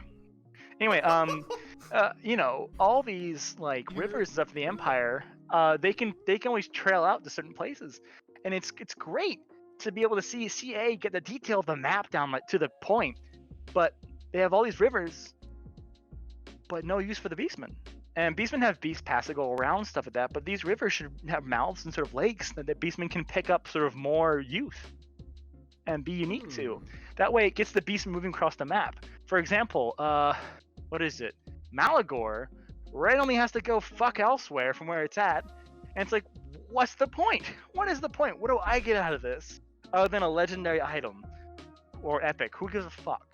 Personally, I feel like if they added the rivers and like ponds and forests bit I just talked about, and to pretty much needed balance and getting those characters and sort of units you need early on in the game, sure, it'd be costing to start, but when the upkeep sort of lies down, you can have more than one sort of like war herd running around and then stomping on grounds, That way you want to have like a backup army which is just Ungors with spears, which is pretty much how I run it.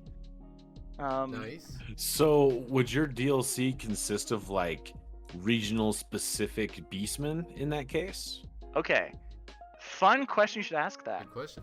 Yes. Because there are different than just cow beastmen out there, if you didn't know. There are all kinds of beastmen. Monkey, tiger, I believe even serpent-like beastmen out there as well. So that brings up the idea of the third game. These other types of beastmen are out there in the Chaos Waste, and you can't find them. In fact, actually, the Kingdoms of End, if I remember correctly, they worship people like this as gods. They're also known as the land of 1,000 gods. They have a god for almost anything. They have rules for stupid things. For example, if you walk on the wrong side of the road on the wrong day, you will lose your head. Yes. exactly. Exactly. I've been saying that for years. Where are these guys and where can I find them? But yeah, those unique types of beastmen there's definitely some monkey people. I don't know if that's the right way to say it. Monkey beastmen, there you go. Near Cathay, if I remember correctly. Tiger are near Kingdom of End, and now the lizards, I believe, are nearby Nippon. Don't quote me on that though. They're like serpent-esque lizardmen. Maybe they're gonna be implemented in a way they don't have legs, so they're different from lizardmen. But there are rumors that people go around saying that the lizard-like beastmen, or the serpent ones, it's the ancient lost kingdom of the lizardmen, and basically they just succumb to chaos, and it's thwarted and tainted and morph their bodies. So they could do that. CA has the creative license to do the fuck they want with it, as long as Games Workshop's like, you know what, you got it. It works for us. Razor, are you saying that Creative Assembly can be creative? What heresy is this? I'm sorry. Sorry, that's an old joke. We've already used it a couple times on the stream. Yeah. Yeah, it is an you're old welcome. joke. But no, but yeah, so that's my little talk on the Beastmen, and now my final talk before we can talk about like other questions you guys had started. Oh boy. Let me just turn off some things real quick. Okay, There you we got some, go. like eyeball thing. Yes, I know. That's why I'm trying to figure out what the hell that was all about. There we go. My There we go. apologies. So this is a combat ready VR model. So they took the model and they made it combat ready into VR. Let's talk about Chaos, right? Chaos has been this faction that have been kicking around the bucket since the first game. The first game released, there was a bunch of like talk about people saying like, look, you shouldn't have to pay extra money to get a DLC that came with the start of the game. Personally, I feel like you should have, because they told everybody you could get it, and they're like, well, shucks on you, you know. But Chaos has basically been around for so long, and people have been for the longest time saying like, look, it needs a rework, needs a buff, etc., etc. In fact, on my Reddit, and this got so many downvotes, and upvotes. At one point, I think it had a couple thousand upvotes and downvotes, so it kind of deteriorated so low. My first ever legendary game of Total War Warhammer 2 on Mortal Empires I beat was the Warriors of Chaos. And I brought down quotes from other people's comments saying like, they're so broken, they need a rework, you can't win as the Chaos, it's dumb, it's stupid. I spent 36 hours on a game trying to beat the whole world under my thumb, okay? If I can do that, then you can calm down and wait your turn. Now, Razor, it only took you 36 hours? I had a mod, mod that helped me. That's pretty fast, especially for the whole world. So there was a mod that my friend made that lets you basically make a unit, an auto unit, so the AI takes control of it for you, so you just have to wait. In actuality, it probably took, if I had to fight every fight and do every battle, probably a couple hundred hours. But that mod really helped me out because it made my game so much faster. My friend no longer is making the mod because all the updates for the game. So I got to him just in time for it. But yeah, basically the mod itself just auto-played it for you once you got certain things, and you think, oh, that's kind of cheating. It's not really, because I still had to manage every major battle. But all the microing and building buildings and stuff, making armies, that was done by the AI. And the algorithm that AI sort of set up was that, look, I know that the Empire's gonna run steam tanks, so I'm gonna spam a bunch of stupid freaking Marauder horsemen for some reason and somehow win. I don't know how, I don't know why, but that's how it works. But the mod no longer is enabled. Tell my friend about making it again for certain YouTubers who want to make meme videos.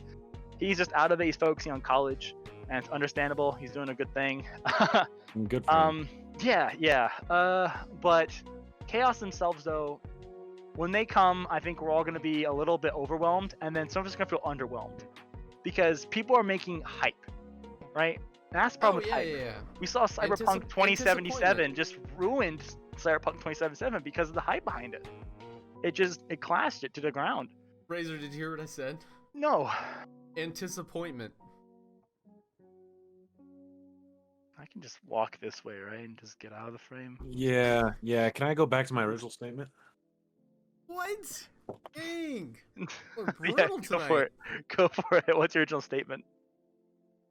Oh, that he quits the That. the meme stream. Dang. Well, guys, we made it 3 episodes, 2 official episodes. It's been a great run. I'm incredibly grateful for this experience. Yeah. Oh man, yikes. But a little bit of touch up for the Chaos would how they do organization. Now you may think something called Chaos has no organization. That's true. That's what we need. We need the Chaos to be more chaotic. So if you know your lore, and I pray you guys do.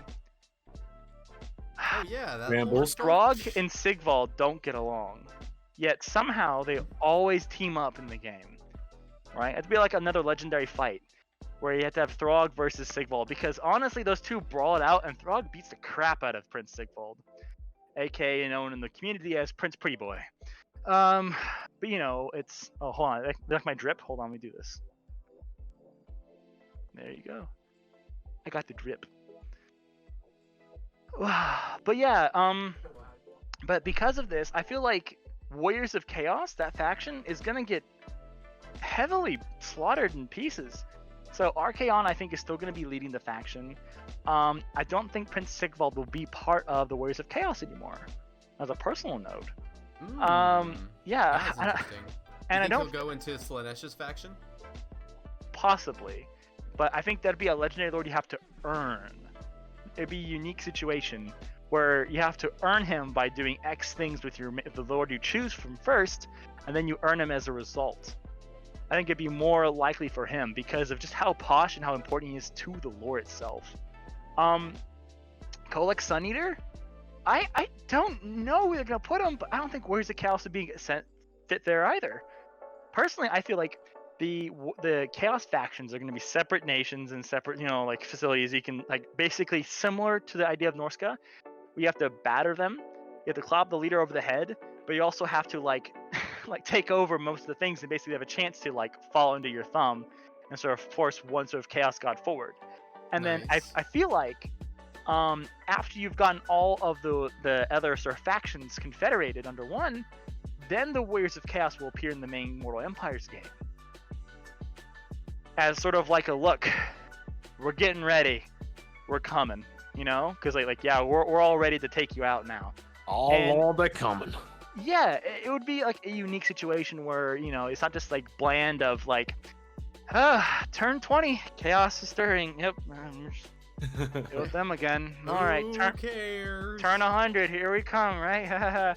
And by turn 100, you have like 50 troops up top, like waiting for the chaos spawn. Like, hey, yeah, boy.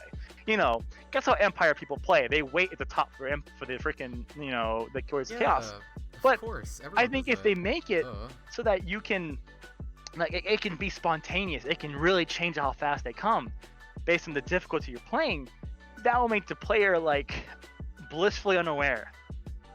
Telling them that chaos stirs is the biggest, like, haha, big funny moment, right? I feel like they should say chaos stirs within 10 turns of chaos coming.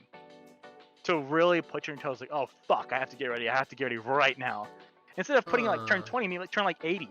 Like, hey, chaos is stirring, how far are you? You're like, oh no, I don't know, man. Razor, like we make up like maybe 10 to 20% of the fan base that like is obsessed with this game. I think CA is like marketing it towards people who are new to the game and need like a little bit of warning, like, oh hey, snap, there's this force that's gonna like literally spawn on the map at some point and just kind of beat the crap out of us. You know what I mean? Yeah.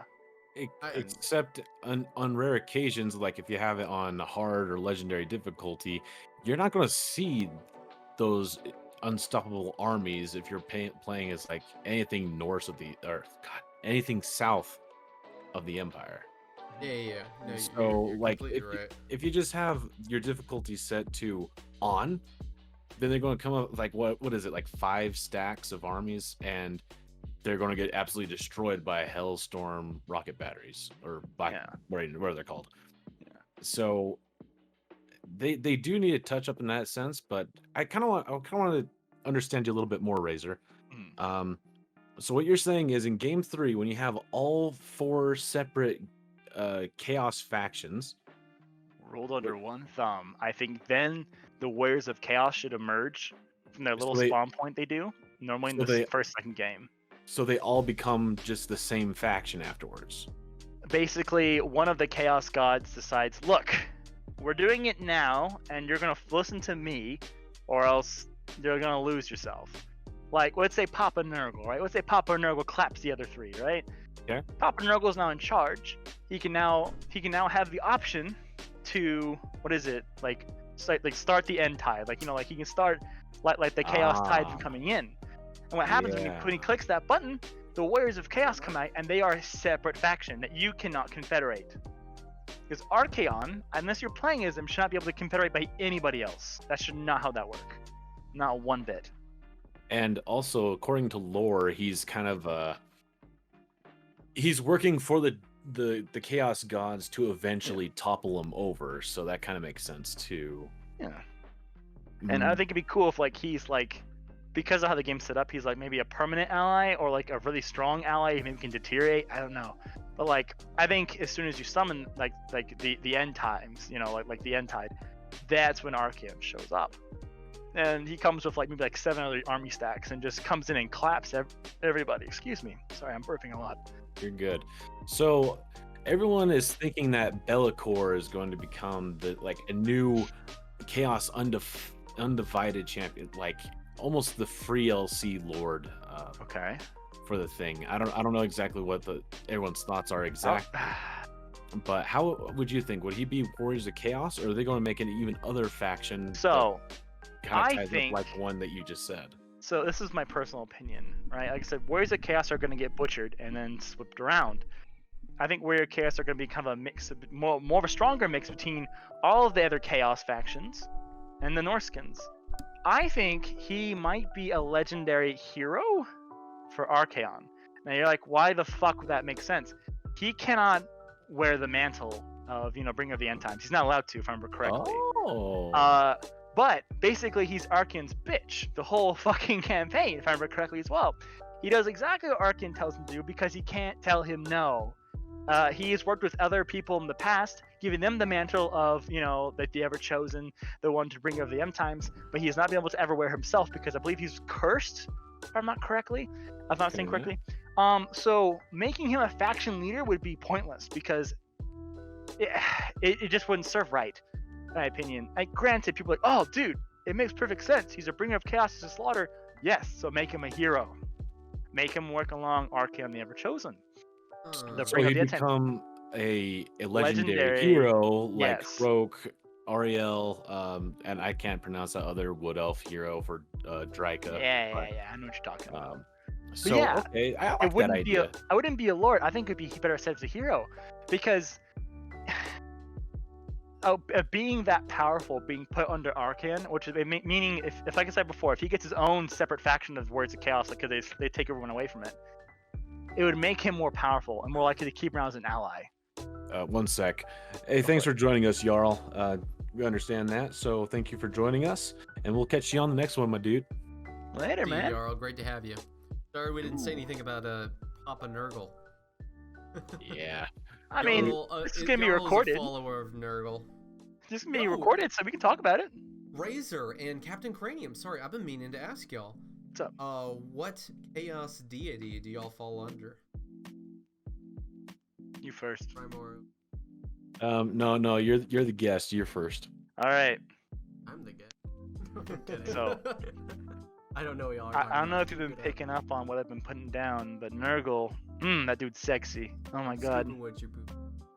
Yeah, Nurgle's got my back 100% of the way because I think he's gonna have a unique mechanic that everyone's just gonna love when I think he might be the only Chaos Lord possibly to be able to infest and take over territory. If I had to guess, being as that's what Nurgle does. It puts in the ruins and turns the ruins into mesh, and the mesh turns into camps, and the war camps turn to things you see in Vermintide. But it just becomes sort of a situation where I think Nurgle is gonna be my dude because I love Nurgle shit, especially in 40k. It looks so cool. I'm like, dude, the tentacles, random warts and crap. I'm like, fuck yeah. But that's my thing. Hear that? Razors and the tentacles. Should have known. You best believe it, brother. Anyway, what is it? All right, but Cranium, what about your choice though? Of the four. Dork and Mork. What? Excuse me. What was the question here? It's the Chaos Gods. I'm going to be totally honest. I'm not into the Chaos Gods very much. If I had to choose one, probably Sinch. But I think you're a Slanesh kind of guy, dude. Honestly, I think that's what you are. Oh, let me just start taking off my shirts, and I'll prove you wrong. So, here's why I'm not. Cover your nipple. Cover your nipple. Let me just, Free the nipple.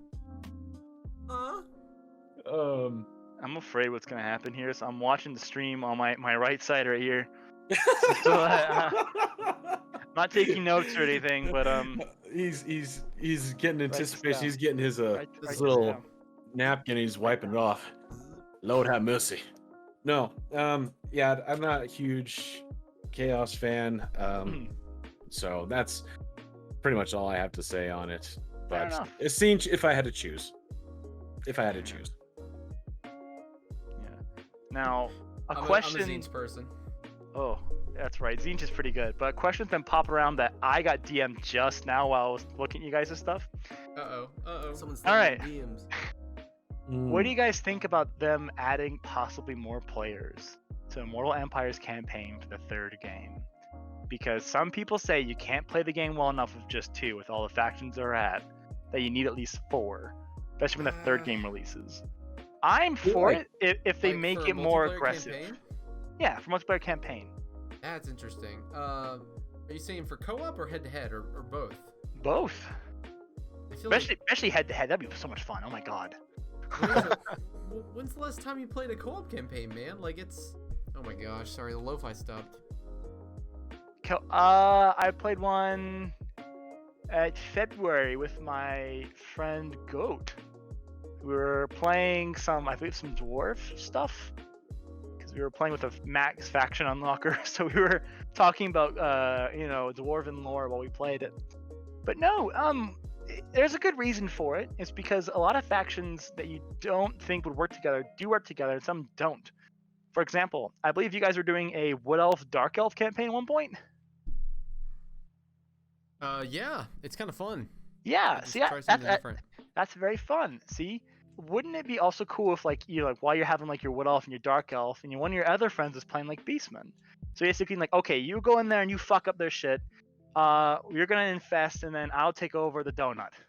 Yes, I refer to everyone's favorite fucking island as the donut or the toilet seat, depending on what it is. It is the donut. It is the donut. I agree. Also a toilet seat because there's a swirly in the middle. It's true. Um, And it's yeah. based Fuck on y'all, Britain, because so I don't agree. you donut agree? Shut up. Nice. Nice. She left me. I'm kidding. Kids. I'm kidding. This is a good, Hey, good time little to meme commit joke. Sudoku by Automaton. Yeah. But no, my friend and I have actually talked about it. The one who messaged me this about talking about 4-player campaigns is that there are 4 of us when we play together, right? And we always have to leave 2 and 2, and it feels so weird. So maybe make it so if you have 4 players, you can only do like versus. I'd be down for that. Hell, I'll play me some fucking Crump and Greenskins. My friend probably plays some Empire. My other friend probably plays some Dark Elves. My other friend probably plays freaking the Chaos Dwarves. We'd go at it. And it'd be fun. I would love it. It'd be so much more fun. The reason being is that once there's only 2 people in the game, it's always like, okay, do you need this? Or can I take this? Right? My friend and I, we always go after province bonuses, like owning the whole province, right? And if you have a 4th person or 2 other people on there, it kind of flows with this little show of things like, hey, who can do what? But if you make it versus, it means you can't really trust anybody. So personal for me, I feel like 1v1v1v1v1 versus campaign would be great. Co-op, I'd be kind of like maybe 2-on-2. Like you have 2 factions for 2. But I think 4 factions all working together would be a little bit too much on the game and not really fun. But yeah, I would love a 2v2. It would take so much time, you know what I mean? Yeah. I mean, if you have kind of friends to play with, good. I would like it. Like I would like we all have friends, duh. Like who doesn't have friends? But I would like a 2v2 or a free for all one for 4 players.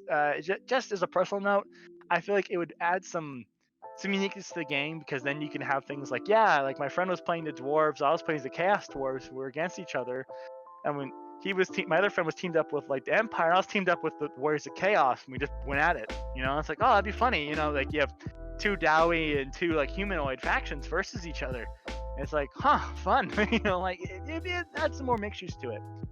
Razor, we got a comment in the comments. Ooh. Anima Offero. Sorry, I probably said Alfredo. That's the friend I was talking about.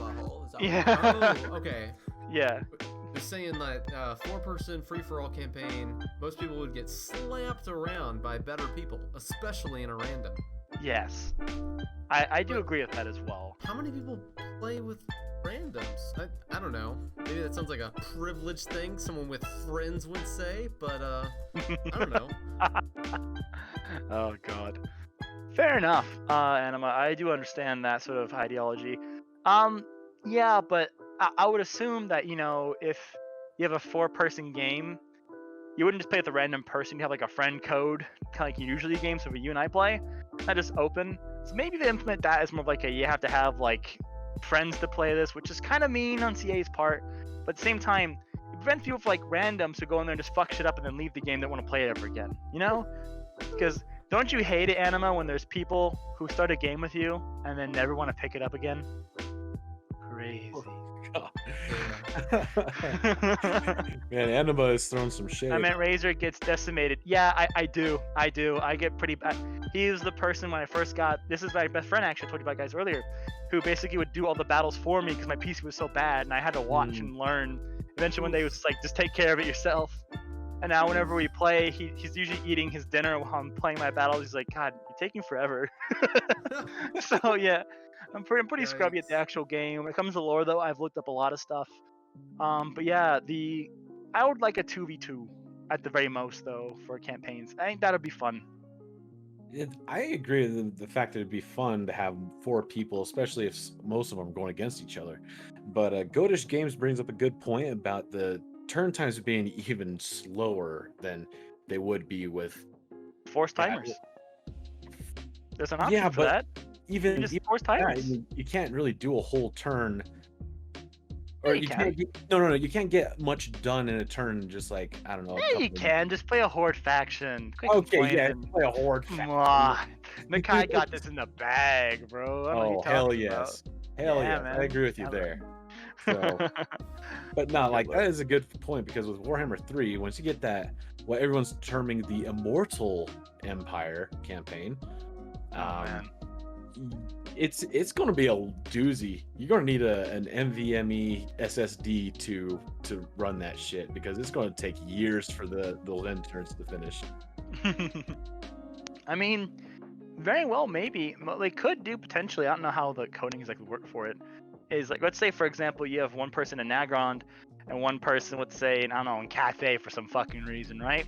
Those factions in the middle aren't exactly downloaded or loaded. They just have preemptive like setups, like, oh, the Empire's gonna take over the Empire, like, because that's gonna happen regardless. When it does, it's just random. So when you show up there, it sort of loads it. So your beginning load times are slow, but as you control the more of the world, it starts to get longer. That way, in the beginning, you can still get that grasp of, okay, turn timer's going fast. Here we go. Because my friend M and I, we literally use like the turn timer to see if certain factions were alive, because we didn't remember, like, are they alive still? I think I saw them in the rotation thing, you know. And then the faster PCs go along, it's just gonna go even faster. So, you know, I usually just skip turn timers entirely. It's not bad, but it helps me as a player in the game to just realize what's going on around the world.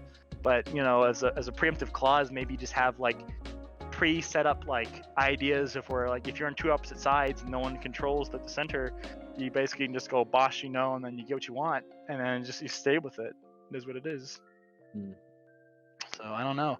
I mean, it's Creative Assembly and Total War Games, they're really good at making sure that what's going to happen in the game, usually pretty random. But there's also some base things that are always going to happen. The Empire is always going to be controlled by Reichland as the AI. What is it? Dark Elves, Nagarond is always going to be supreme, you know, etc., etc. It rarely ever do you get that sort of curveball of some factions. So some factions, I believe they just kept it like that whole keep it the same. It won't become too much of a loading time error, in my personal opinion. The confederating Throg. Yeah. Ever since they added that, the little like whack-a-mole mechanic of who owns what, it's always great to see that the Wolfric the Wanderer and Throg the Troll King are never in control of the faction anymore. It's always great. I'm like, what did you fucking do? And it tells me as a player, that means you lost your epic units. And then you get there and you're like, they're still here. Don't you worry. And you're like, how the fuck did you keep them? You lost. You know, it's a unique experience, to say the least. So you've been saying, like, when you have opposite sides of the map and then the middle being like uncontested or something by players. Yeah. I've heard talks that Warhammer 3 is actually going to be a globe. So those in Lustria can actually go to Cathay easier than I Or like I guess- this question, and I'm gonna bring you some lore once you're done with your question. But go on. I mean, that's basically it, though. I mean, it's going to be Okay. a globe. So when you keep going left in the world, you're going to go like back to where you started, eventually. Mhm. All right. Now I love this because I talked to my friend Anna about this as well. Talked about the idea of it being circular and such right there, right? Which means dark elves could go over and clap Cathay as soon as the game starts.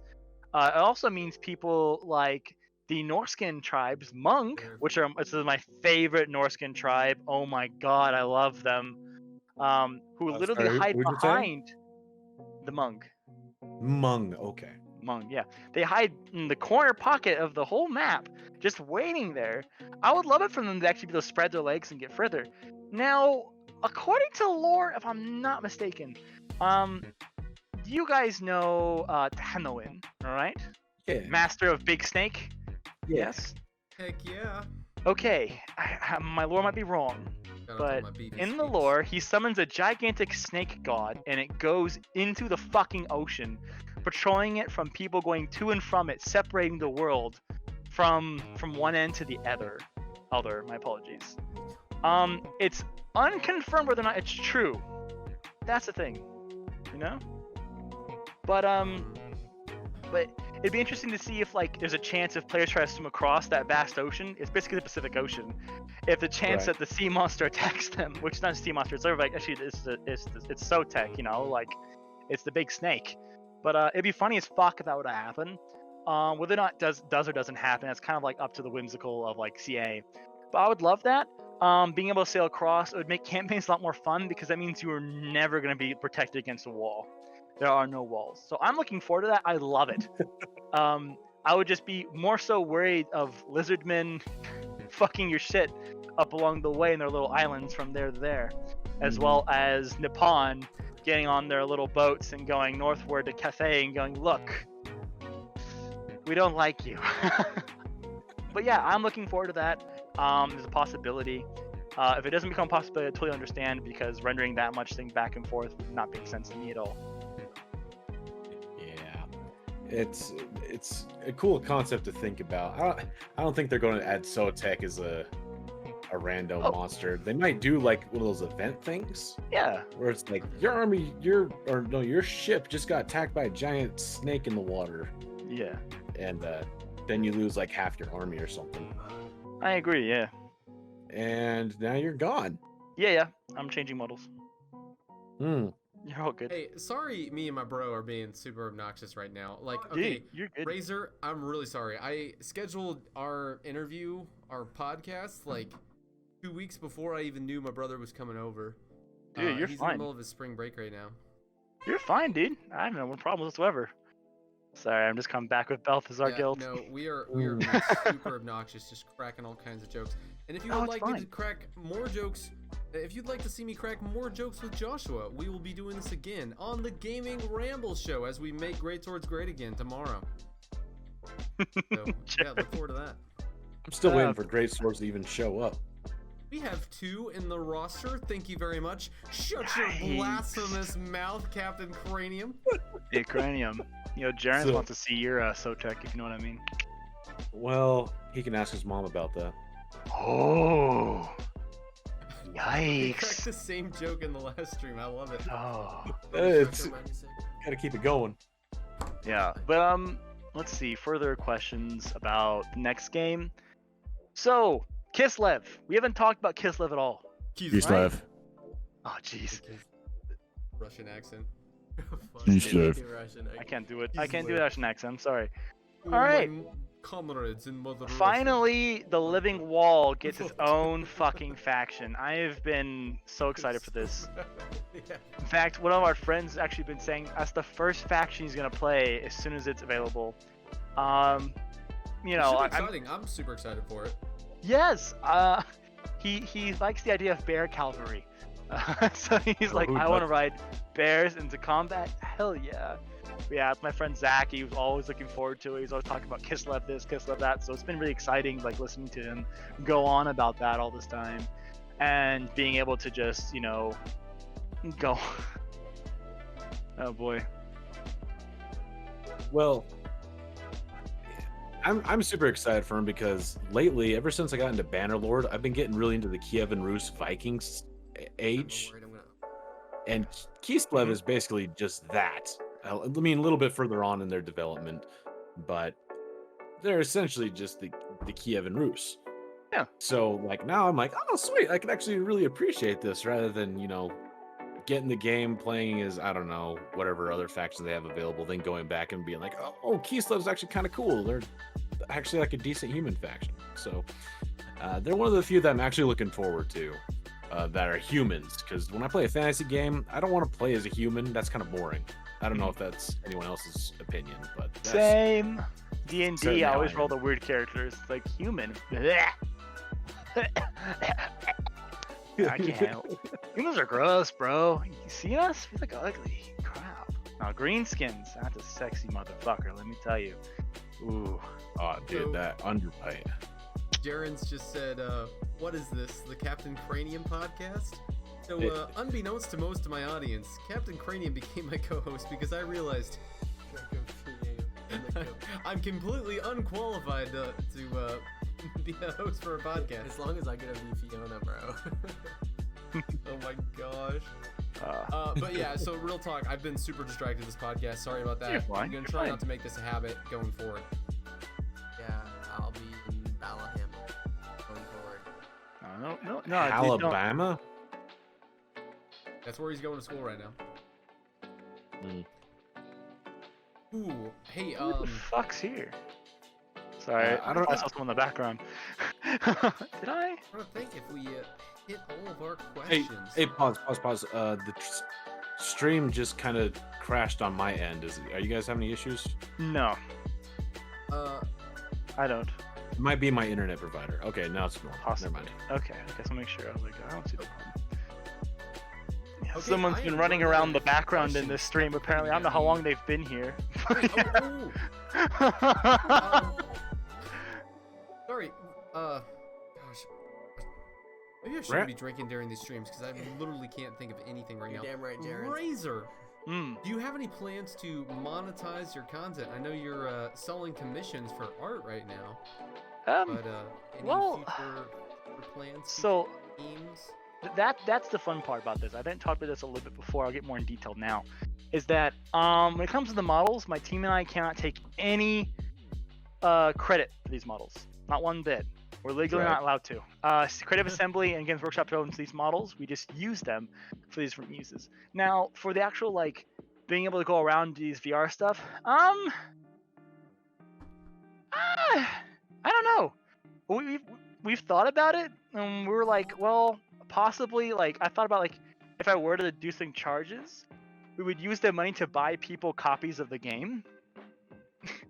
Not for our own personal game, but to get people into this game. Be like, yo, look, like we have some money. Hey, we'll do a giveaway on so and so stream. Give them a free copy of Total War Warhammer, the first one, and you know maybe a second and third one as well as all as a bundle. We've bounced the idea around, but not allowed to talk on it too much. But yeah, the idea basically is if we were to, we would do something like that. So we don't keep any of it ourselves. Because we're a unique community where we want everyone to enjoy what we have, and not everyone can enjoy it. And everyone has it, you know. So like for God's sakes, like when someone told me like yeah, like you know doing these sort of things can get you a free copy of Total Warhammer 3, I kind of laughed it off into there's no fucking way. Lo and behold, I now have a free copy of Total War Warhammer 3, thanks to like the efforts of Creative Assembly, Games Workshop, and my friends online doing all this content. It's an amazing situation. I had to pull a single money bit out of my pocket. It just came. It just was it's like, oh shit, thank you for your acts of valor and service. We want to say thank you. So as a kind of a thank you back, if I were to start charging, I would just buy people copies of this who like part of these streams. So like people who like view, for example, Rambles on your stream, like, hey, we have a free giveaway for a copy of Total War Warhammer 1, 2, and 3. Just follow and blah blah, subscribe. We'll get you that because we want to help this community grow, memes and everyone else included. So personally, for that, no commissions. That will all go to me for the art commissions. That's my thing. I spend hours of my time looking at images, figuring out how to draw it, going back over it, and actually speaking of Jaren's the one who actually gave me the idea to actually copy the image itself, because before I was freehanding it, my earlier arts, if you see online, I read it, they were really kind of shaky. It's because I was freehanding the whole thing and making it mix off paint. But he was the one who told me, like, look, you should just trace it. And it makes sense. So, you know, all that things he's been saying, like, yeah, he traces art. Like, yeah, you know, I'm just doing what you told me. It was a good idea. I like it. Saves me the hassle of like 8 extra hours of work. Holy shit. So on that idea, Yeah. do you use a tablet at all? Nope. I only Use your mouse? mouse and keyboard. My fingers feel like fucking watermelon sometimes, dude. I feel like I have to get every pixel right. I go back over and I just have to remake every single little bit of it, every single corner and bit. You know, it's repetitive, it's annoying, but I love the repetitiveness of it. It makes me fun. So like people like, for example, like Kuro. I love Kuro's work. I'm a big fan of her work. Right? I'm pretty certain she has a tablet, right? So she can do those strokes easy if no problems whatsoever, right? Some people look at me and goes, dude, your work's so fucking easy. I'm like, I've thought about doing a time lapse one for one of my projects. It took me so long to upload it that YouTube was like, look, you can't upload it. It was about 4.5 hours just to get a frame done. Oh, One gosh. frame. Not even the detail. So I understand the blight of like the artist, and Kuro, I love her work. Oh my god, she can pop things out like mwah. And when we hung out that 1 or 2 times, it was super fun. Hanging out with Okoi and her, it was super cool. I enjoyed it. I'm not jealous or anything. It's not like, you know, I've never hung out with Kuro and Okoi at the same time. It was for you a know? video. Like I said, it was the Bretonian video edit. It's all it was, really. But Yeah, 'cause yeah. it's taking fire and they I thought just he they was a do lizard that. person. Okay, shut I up. couldn't see his face the whole time. wait, you thought it was Okay. a lizard person? Or something, or like a bird man. Joshua, like, literally, yeah, he only follows the memes. Yeah, no, sorry. But I'm you in it don't for know who Michael. this is. No. And- Ah, Kuro is here. Okay. And Kuro is yeah. here. I was just like low-key jealous that y'all have been in a call with Razzorroger. Yeah. It's not good. It was not good. very It's fun. not good. That's not good. Okoi It's was not like good. telling I us can't to even joke anymore. Oh, Yeah, they're we'll so have to drunk. get them Oh my on god. the meme stream at some point. Yeah, It's yeah, you gonna really happen. should. It'd be much fun. But yeah, it was really fun during that little edit. We had Okoi telling us how to position the lords. I had to play as one, I think it was playing as Albric or generic Bretonian lord on the wall, just like situate him there for the angle, and then I had to go back and VR and go like, you know, like the little like Monty Python skit. It was big fun, so much fun. Big fun. But I yeah, love that, man. Big fun. Who funny? Haha, big funny. But no, like I said, yeah, before, I love Kuro Urobar's work. I followed them on Facebook. You should definitely check them out on Facebook. Check out their other works on things like Reddit as well. You can see their works almost anywhere. I believe even you, at one point, commissioned 1 or 2 pieces yourself, Ramble, too. Okay, yeah, I was looking, I was like, man, they do them so good. Like on the low key, when I first started like doing art, I thought it was like high class meme, and I was like, fuck, Kuro got this in the bag. Damn, good for them. But I was really much like encouraged actually by their work to continue going. Unfortunately, issues arose with me working and other people working, so I have to do my own thing separately from everyone else without any interaction. Just as an issue. But you know, I still respect their work. Their work is so meaningful and dear to my heart. In fact, for one point, before it changed to Roz from Monsters Inc., my background on my phone was a sexy skink. So Yes, yeah. yes.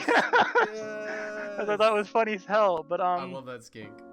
yeah, it was a good skink. I loved it. But The beefy skink is just So, the more glorious one. You know the jock strap, like the banana strap or whatever? yeah. That was Okoi's idea.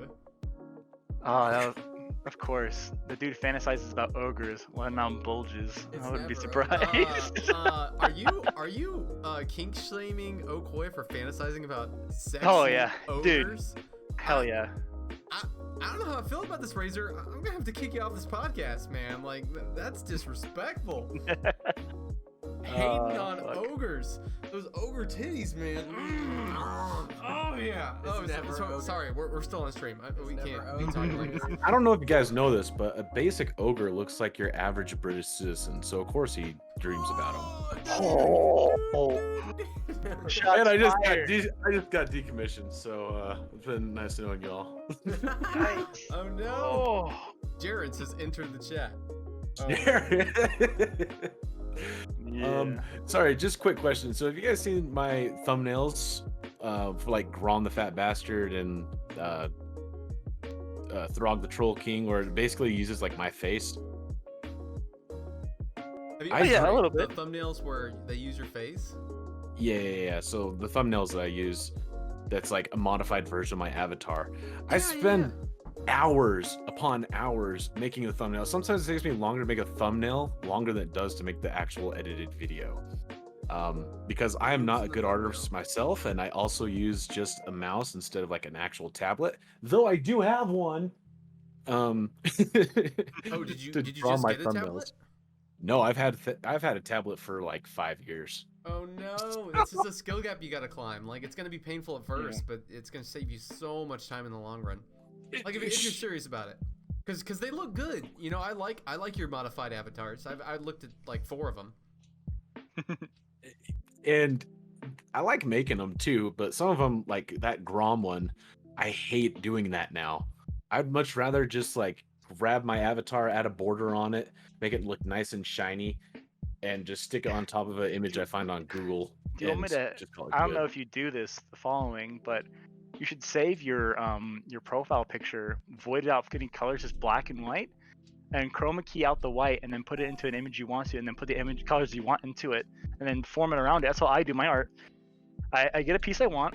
I take the frame I want of it, separate it from everything else by painstakingly doing pixel by pixel, and then I change the white to black, and vice versa. Eliminate all other excess colors, and then I go through and add different features and featurettes to it. For example, like, because your face is more round in your profile, Grom has this extra pouch against his fucking throat. You can take the circle. Like he has an extra pouch, dude. Dude. Yeah. Hey, I'll show you some pictures after stream. Okay. Mhm. Grom He's the a little pouch, too man. sexy for this stream, okay? Oh. Just be real. Paunch, more like pouch, my brother. Am I right? Oh, you're right, brother. Paunch the sack. Dude. Yeah. The sad part is Grom is the depiction of every average American. So, Oof. You didn't have to come after us like that, man. Rusty, bro, are you I American did it to myself Rusty, too. What are you I'm talking Rusty. about? Razor, are you American too? My American as well. Unfortunately, yes. I am also American. Yes. Gosh Mm. darn it! Not gosh darn it. This- God bless America. This has become the most patriotic stream yet. Thank God. Yeah. My webcam's reversed, so I'm wondering if I should just start saluting with my left hand so it It's looks reversed. normal. Oh, Yeah, that's so heresy, you though, dude. You were like Is it though? holding up the. You were holding. Dude, up no. the merch It, earlier. it's simple. All you gotta do is It's take the backwards. images, right, and then reverse them on a mirror platform. No, it would be way too much work because I've got this moving overlay. Way too much Oh. work. Sounds like he just doesn't. You'll know see how the to stream work. fair later. enough. I mean, if Alright. you really want to. I mean, I'm looking at it now. That's why I'm looking over here. There's- Well, do you Jared- see me doing these sick action relays, dude? I've got the mice, by the way. The mouse. The mice. The mice. Shut the fuck. Oh yeah. He's got the mice. Skaven in his hand. I think you need to put down the invisible drink, my Oh dude. shit! Since Jaren's in the chat, and we Jared talked about is in the chat. Skaven. Oh my Eat god. Another Greasy burger. burger, America. One of the Dude, please one of the give me another first burger. things that I sort of came across on Okoi's Discord was I believe Jaren's used a sort of emote of some sort, like a little like text emoji, and I was like, "Ha, that's mine!"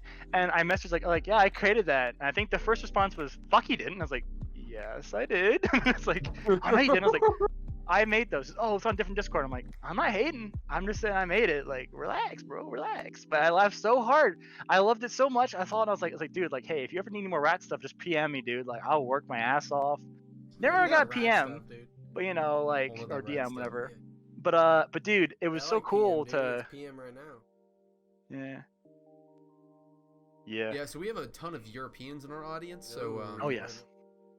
yeah, no, it is. It really is. Like, Yikes. we can make this work with our Americans in the meme verse, but Mm. you know, when we interview people from the European time zones, we'll probably have to do this Saturday afternoon. instead. Just pre-record it and then put it out there live and answer questions in chat. I told you this already. Just be like the pseudo live stream. It's like it's kind of live. The text chat is, you know. I've thought about doing that. Yeah, I just don't know. get thought get about people to send you in like questions prior to the stream. Hmm. Huh. I You don't know? know. I don't know. I'll think That's about it. okay. But since Jarens is here, we'll talk about Skaven in a little bit. Jarens, I know of all the Skaven boys out there. I know you've had to have seen this. At the very end for the trailer for the third game, did you see the name that popped up as one of the locations? You've so got sorry. to tell me you've seen Oh, that. yeah, If you yeah. didn't, look at it again. Because someone's favorite Skaven has not been in the game yet. Might be coming from there if I had to guess.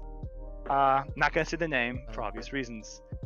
But yes, I'm really excited for that, for the Ratmen. Ratmen themselves, though, kind of OP, just on a slight basis if you know how to play them. Being is that cowardice pays well for the Skaven, you know, I'm really good with them. Because I'm bad at strategy, so I get like the I get the We're gonna advancements keep on the this. volume off. Oh, of It course. is Oh, Pog. Yes. But yeah, any other factions you guys want to talk about while I'm still here? Because we're about to hit the unless I'm dyslexic. 2.5 hour mark soon. Okay, yeah, sorry. I thought it said 3 hours. Like, oh shit. And I was like, that's a lot Yeah, longer than my we've boyfriend kind of been expected. going for a while. I'm sorry We about that, have. y'all. No, you're fine. We can separate this more than one I'm not sure episode. what I should trim out when I'm re-uploading this to YouTube. Just And cut it whenever you have the intermissions. all the parts with me in them. Honestly, I'm thinking I should like stop drinking when I do these streams because I will like have all these questions prepared and I'll have like a very like witty banter ready and then I'll just kind of like I'll lose it and I'll start Why just don't you kinda just rambling. like make it? Just save it for another episode. Come have guests come back in the future. You know, you can do that. Yeah, no I problem definitely with it. plan to have a lot of recurring guests. Yeah. Excuse Not you. you though, Razor. Not Excuse you. you. What is this? This is for me. What's Um, going on? They're probably talking about your screen. Oh yeah. Sorry about that, y'all. Yeah, my brother, he came here to play Hades. He's obsessed with it. You know, if you saw my Hades review, like he's the reason. This is the mini rambles. He's the reason I made that video game review. And so he came over here to play Hades with me, and I've been pushing it off. Mostly drink. I know Michael doesn't like Hades. No, I've been looking forward to playing Hades with you too. I haven't touched it since the last time we hung out. I've just been grinding on this channel. Y'all, darn straight, Jarens. I love saying y'all. Uh-oh. T-posing Morgar. Okay, it's back. Yeah. I really think we should try and wrap it up soon. Yeah, we can wrap it up right now if you want. Any Or last Hades super bad. questions you guys Hades have in for the me background. as your guest? I guess. How about that? I'm so sorry. Any questions? Man, do you have any like goals? You know, like you're commissioned in art. You're kind of the leader of a very fast-growing community in the VR Warhammer niche. Yeah. You're super important in Warhammer videos. Like, you're moving up in the world, Razor. Like, do you got any goals? I do. Actually, there are two different YouTubers that are very low on the marks right now for Warhammer memes. My goal is to get them to the point where, not say match you in Cranium or Okoye, but to get them known to the point where people be like, oh shit, that's blah blah blah's work. Maybe you've heard of them. Blah blah blah, my boy. Yeah, was it Saif as well as Alex Boy? I've been working with them and with their directional standpoints of how to do the video shots as well as mainly the commission artwork pieces. I have unique deals with them where they can pay a certain small price and I work X amount of projects for that one price, and it's fun because that means I get to be part of it and I get to see my work. And my one goal, honestly, is to be able to search my name on YouTube and see a bunch of fucking videos that I was credited in. That's my goal. Not to be done, but just credited in. Honestly. That's a good goal. Yeah. You kind of reaching fame through others. Not saying like you're piggybacking on them, but Razor. you're going hand in hand with them. Like you bring them up more than I'm in the turn. corpse of the Warhammer universe, man. I'm the corpse. You should make a playlist on your YouTube channel that has like every single video you've collabed in. Oh shit. Oh, that's a good idea. I Yes. could do that. Yeah. I have one playlist that I consider like the best Warhammer memes of all time, and it's not just me. I try and keep some of my content out of there, but I'm incredibly biased, so a lot of my videos are in there. But I've got a lot of tariffs, a lot of Okoys, Foul Energies, Alex Boys, pretty much all of Safe stuff. You know, like there's a lot of Warhammer memers in there. You know. I have a question. The fuck? Of Cranium. He's Is he cocking. Leave him capable alone. of Oh, it's prolonged called yeah, that smiling? makes sense then. Yeah, my bad. I'm sorry. I'm so sorry. Yeah, sorry, we're feeding the trolls. We shouldn't be doing this. All right, so that's my one goal. Any other questions you guys want to stomp out before you think like this would be end of 2 episodes? Worst case scenario, we kind of review the footage and we're like, oh my gosh, we totally missed this. I was definitely intoxicated, so if you said something that was like available for follow-up, I probably missed it. You can do another interview. It's fine. I don't give a fuck. I have nothing to do in my free time. You saw that. It's commissions in this. So, All right, gang. So I actually do have one quick question. Razor. So, yeah, sorry. Brandon, go for it. You. So Razor, Yeah. do you get a lot of requests to help with these sort of videos, or is this kind of just more kind of a handful every now and again? So, I've gotten for my art commissions, I've gotten some weird commission requests, like to make, like fucking feet pics, but I ignore those. But when it comes like the full body stuff, I think everyone in their mind thinks that there is an exclusivity clause or something with certain YouTubers can be able to do it. Depending on what you want, you usually look at it and go, fuck yeah, we'll do it. Because we haven't just done Warhammer, we've done other video games too, like Right. Rainbow Six Siege, which is a little less known about me. I've done Rainbow Six Siege, I've done Rayman, Spyro, Crash Bandicoot, all kinds of different these like little like mocap things, right?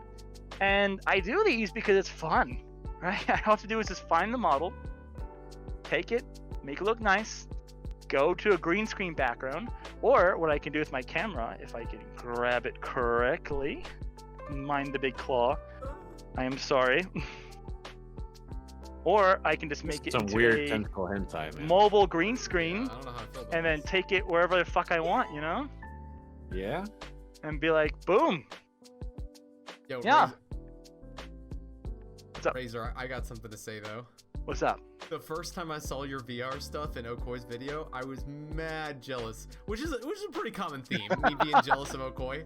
But I was like, Okay. man, I wish I could be in contact with VR guys. And like literally like the day I thought that, you DM'd me and you're like, hey man, I made the VR stuff for Okoi's videos. You know, if you ever want any help, I'll be happy to help. And I was like, yes. Michael's just like please. foaming out of the mouth. Like, Yeah, no, for real. That's exactly what was Yeah, going on. it's just I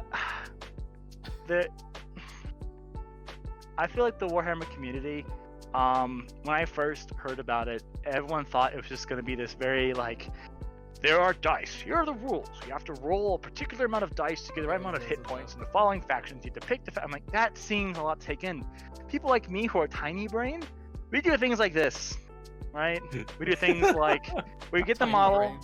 I mean, I would say again, 100% kudos to the team crew that I'm part of.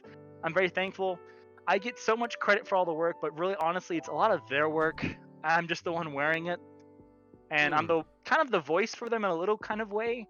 And again, it's not my group. It's a collaboration group. We all work together. There is no one person does this, only person that one. We always work together, try to get the best of things. Unfortunately, a lot of them would not let me tell their names, and I swear to God, like I was in like like old koi video edits, like in between cuts, asking like, "Hey, can I bring up you guys?" Like, nope. I'm like, okay. Well, I tried. Yeah. Well, and going off of that, it's kind of like a band. You know, you have these guys who all work together to make this music, and then you have the dude who sings. He might not even sing original lyrics, but he's the one who's kind of the face of the band. So, Oh yeah. I think The you put in face. good work. I think your team is amazing because those models you've been using are awesome. And if I remember correctly, you just barely pulled the Nakai one out for my stuff, didn't you? Like you barely started working on that. We had this person I can mention. Thankfully, Lustful actually gave us permission as long as we asked permission ahead of time to see if we could use the model. I did message Ukrainium to credit him, but I think you might have forgotten in the video. I missed one. Yes, Lustful. Oh, we're going back right now and fixing Yeah, that. no I worries. apologize. But yeah, it was his sort of model sprite that he sort of like took cobbled to make work, because ones we tried getting ourselves was kind of blocky and it didn't work too well. People think this is a science, like, oh, you just still care to put it in there. No. This could take up to I think was it 12 plus hours of work for one model, because one fucking pixel from the base model can be out of place and then it's fucked. And that's just how it is. Jeez. You know, I mean, you just gotta do what you gotta do, you know, and just deal with the facts of it's a hard nut Razor, life. Yeah. On behalf of the Warhammer community and all memers present, thank you for your service. If I had patriotic music on my soundboard, I'd be blasting it right now. I mean, I can do a little. I pressed the sad button, but it didn't. There you go. Yeah, no, it hasn't done anything since I switched the audio. I'm sorry, mate. That's okay. I would've been Yeah, fucking with it the no, whole that's time. why I haven't been messing with the soundboard. Thank you. It I is what appreciate it this is. greatly. Oh man. But like I said, credit doesn't just go to me; it goes to the whole entire team. From Stranger Things, I'm but- thankful of the opportunity with everyone I've worked with in the past. I'm a huge IOU to Koi, and I guess getting me sort of out there. Started with my little commission edits, you know, and from there I blossomed this idea, and this idea blossomed other people mimicking this idea, which I think is fun. From things from like Warhammer to Rainbow Six Siege, Crash Bandicoot, Spyro. I've done it all, and I'm willing to do a lot more. But yeah, just if you want to get in contact with me about doing these things, anybody's involved. Just follow me on Reddit. Like, you know, you don't have to subscribe me on Patreon. That's obviously everything on Patreon I put on there is just free to look at. You don't have to pay for anything. That's stupid pay for walls. But just try to get in contact with me and be like, hey man, I'm trying to reach you. Is there any way we can talk? And I'll look at your proposal and be like, yeah, I have time or I don't have time. The weirdest one, to answer your question a bit further back though, that I received for a VR edit was a sex scene for Warhammer. And I had to Yeah. turn that down fucking What? so Dude, leave- fast. Leave the call right He said he It didn't was accept it. I know, that's why we need to leave it, man. Oh yeah, you're right. How What a dare you. degenerate. Ah. There you Yeah. Nathan, I don't know if he's still here, but man, he is so upset right now. I'm sure he's the one who commissioned it too. I don't know. But all I These know were is your subscribers I there. don't No, do man, things trust me, like this guy's that. into that stuff. okay. I don't do Mama Marathian Tyrion. No. No. No. Why are you having her shag That was a little too Tyrion? far. Obviously, it's Malekith. The best part was that the without revealing who they are, maybe you know them. If you do peruse the editorials of Pornhub, they are known for doing VR stuff Yikes. or in VR chat, and it was an honor to meet them. At the same time, it was very, very short-lived because I didn't realize what they were asking for until after they just blurted out. and said, Oh my "Oh, god. crap, we're not doing that." No. Yikes. Hey, so Razor, are those your closing remarks? Anything else for the audience? My closing remarks are, I guess, and this isn't them promoting this at all for me. This is me putting them on my own. Check out, if you get a chance to, Alex Boy on YouTube. ALEKSBOI. Great dude, super friendly. Honestly, love his edits. I can't wait to start doing Three Kingdom shit with him. Possibly We in will mocap. definitely have That would be Alex fun. Boy on this stream As well at as some point. Saif. I think I'm saying it right. SAIF. He's just starting up YouTuber as well. Like I said, my main goal right now is to try to get them to a point where they're recognizable in the community because they do really good work. And it's sad when some people are cast in the shadow of others based upon their works. But I would love to see them get some hype. Razzorroger, it is funny that you mention that. Safe is actually the next guest on the meme stream. Oh, We are shit, having really? him Friday night, midnight GMT. And okay, so we're actually going for a twofer. Sorry, Cranium, I should have consulted you about this. Yeah, I'm Jaren's fully is still blindsided right happening now. next weekend, but he is in the lame beta European time zones. We will have to get him on Saturday afternoon. But yeah, we're having a twofer next weekend. Mhm. Safe will be Friday at midnight GMT, and Jaren's will be Saturday, I want to say 9 p.m. GMT.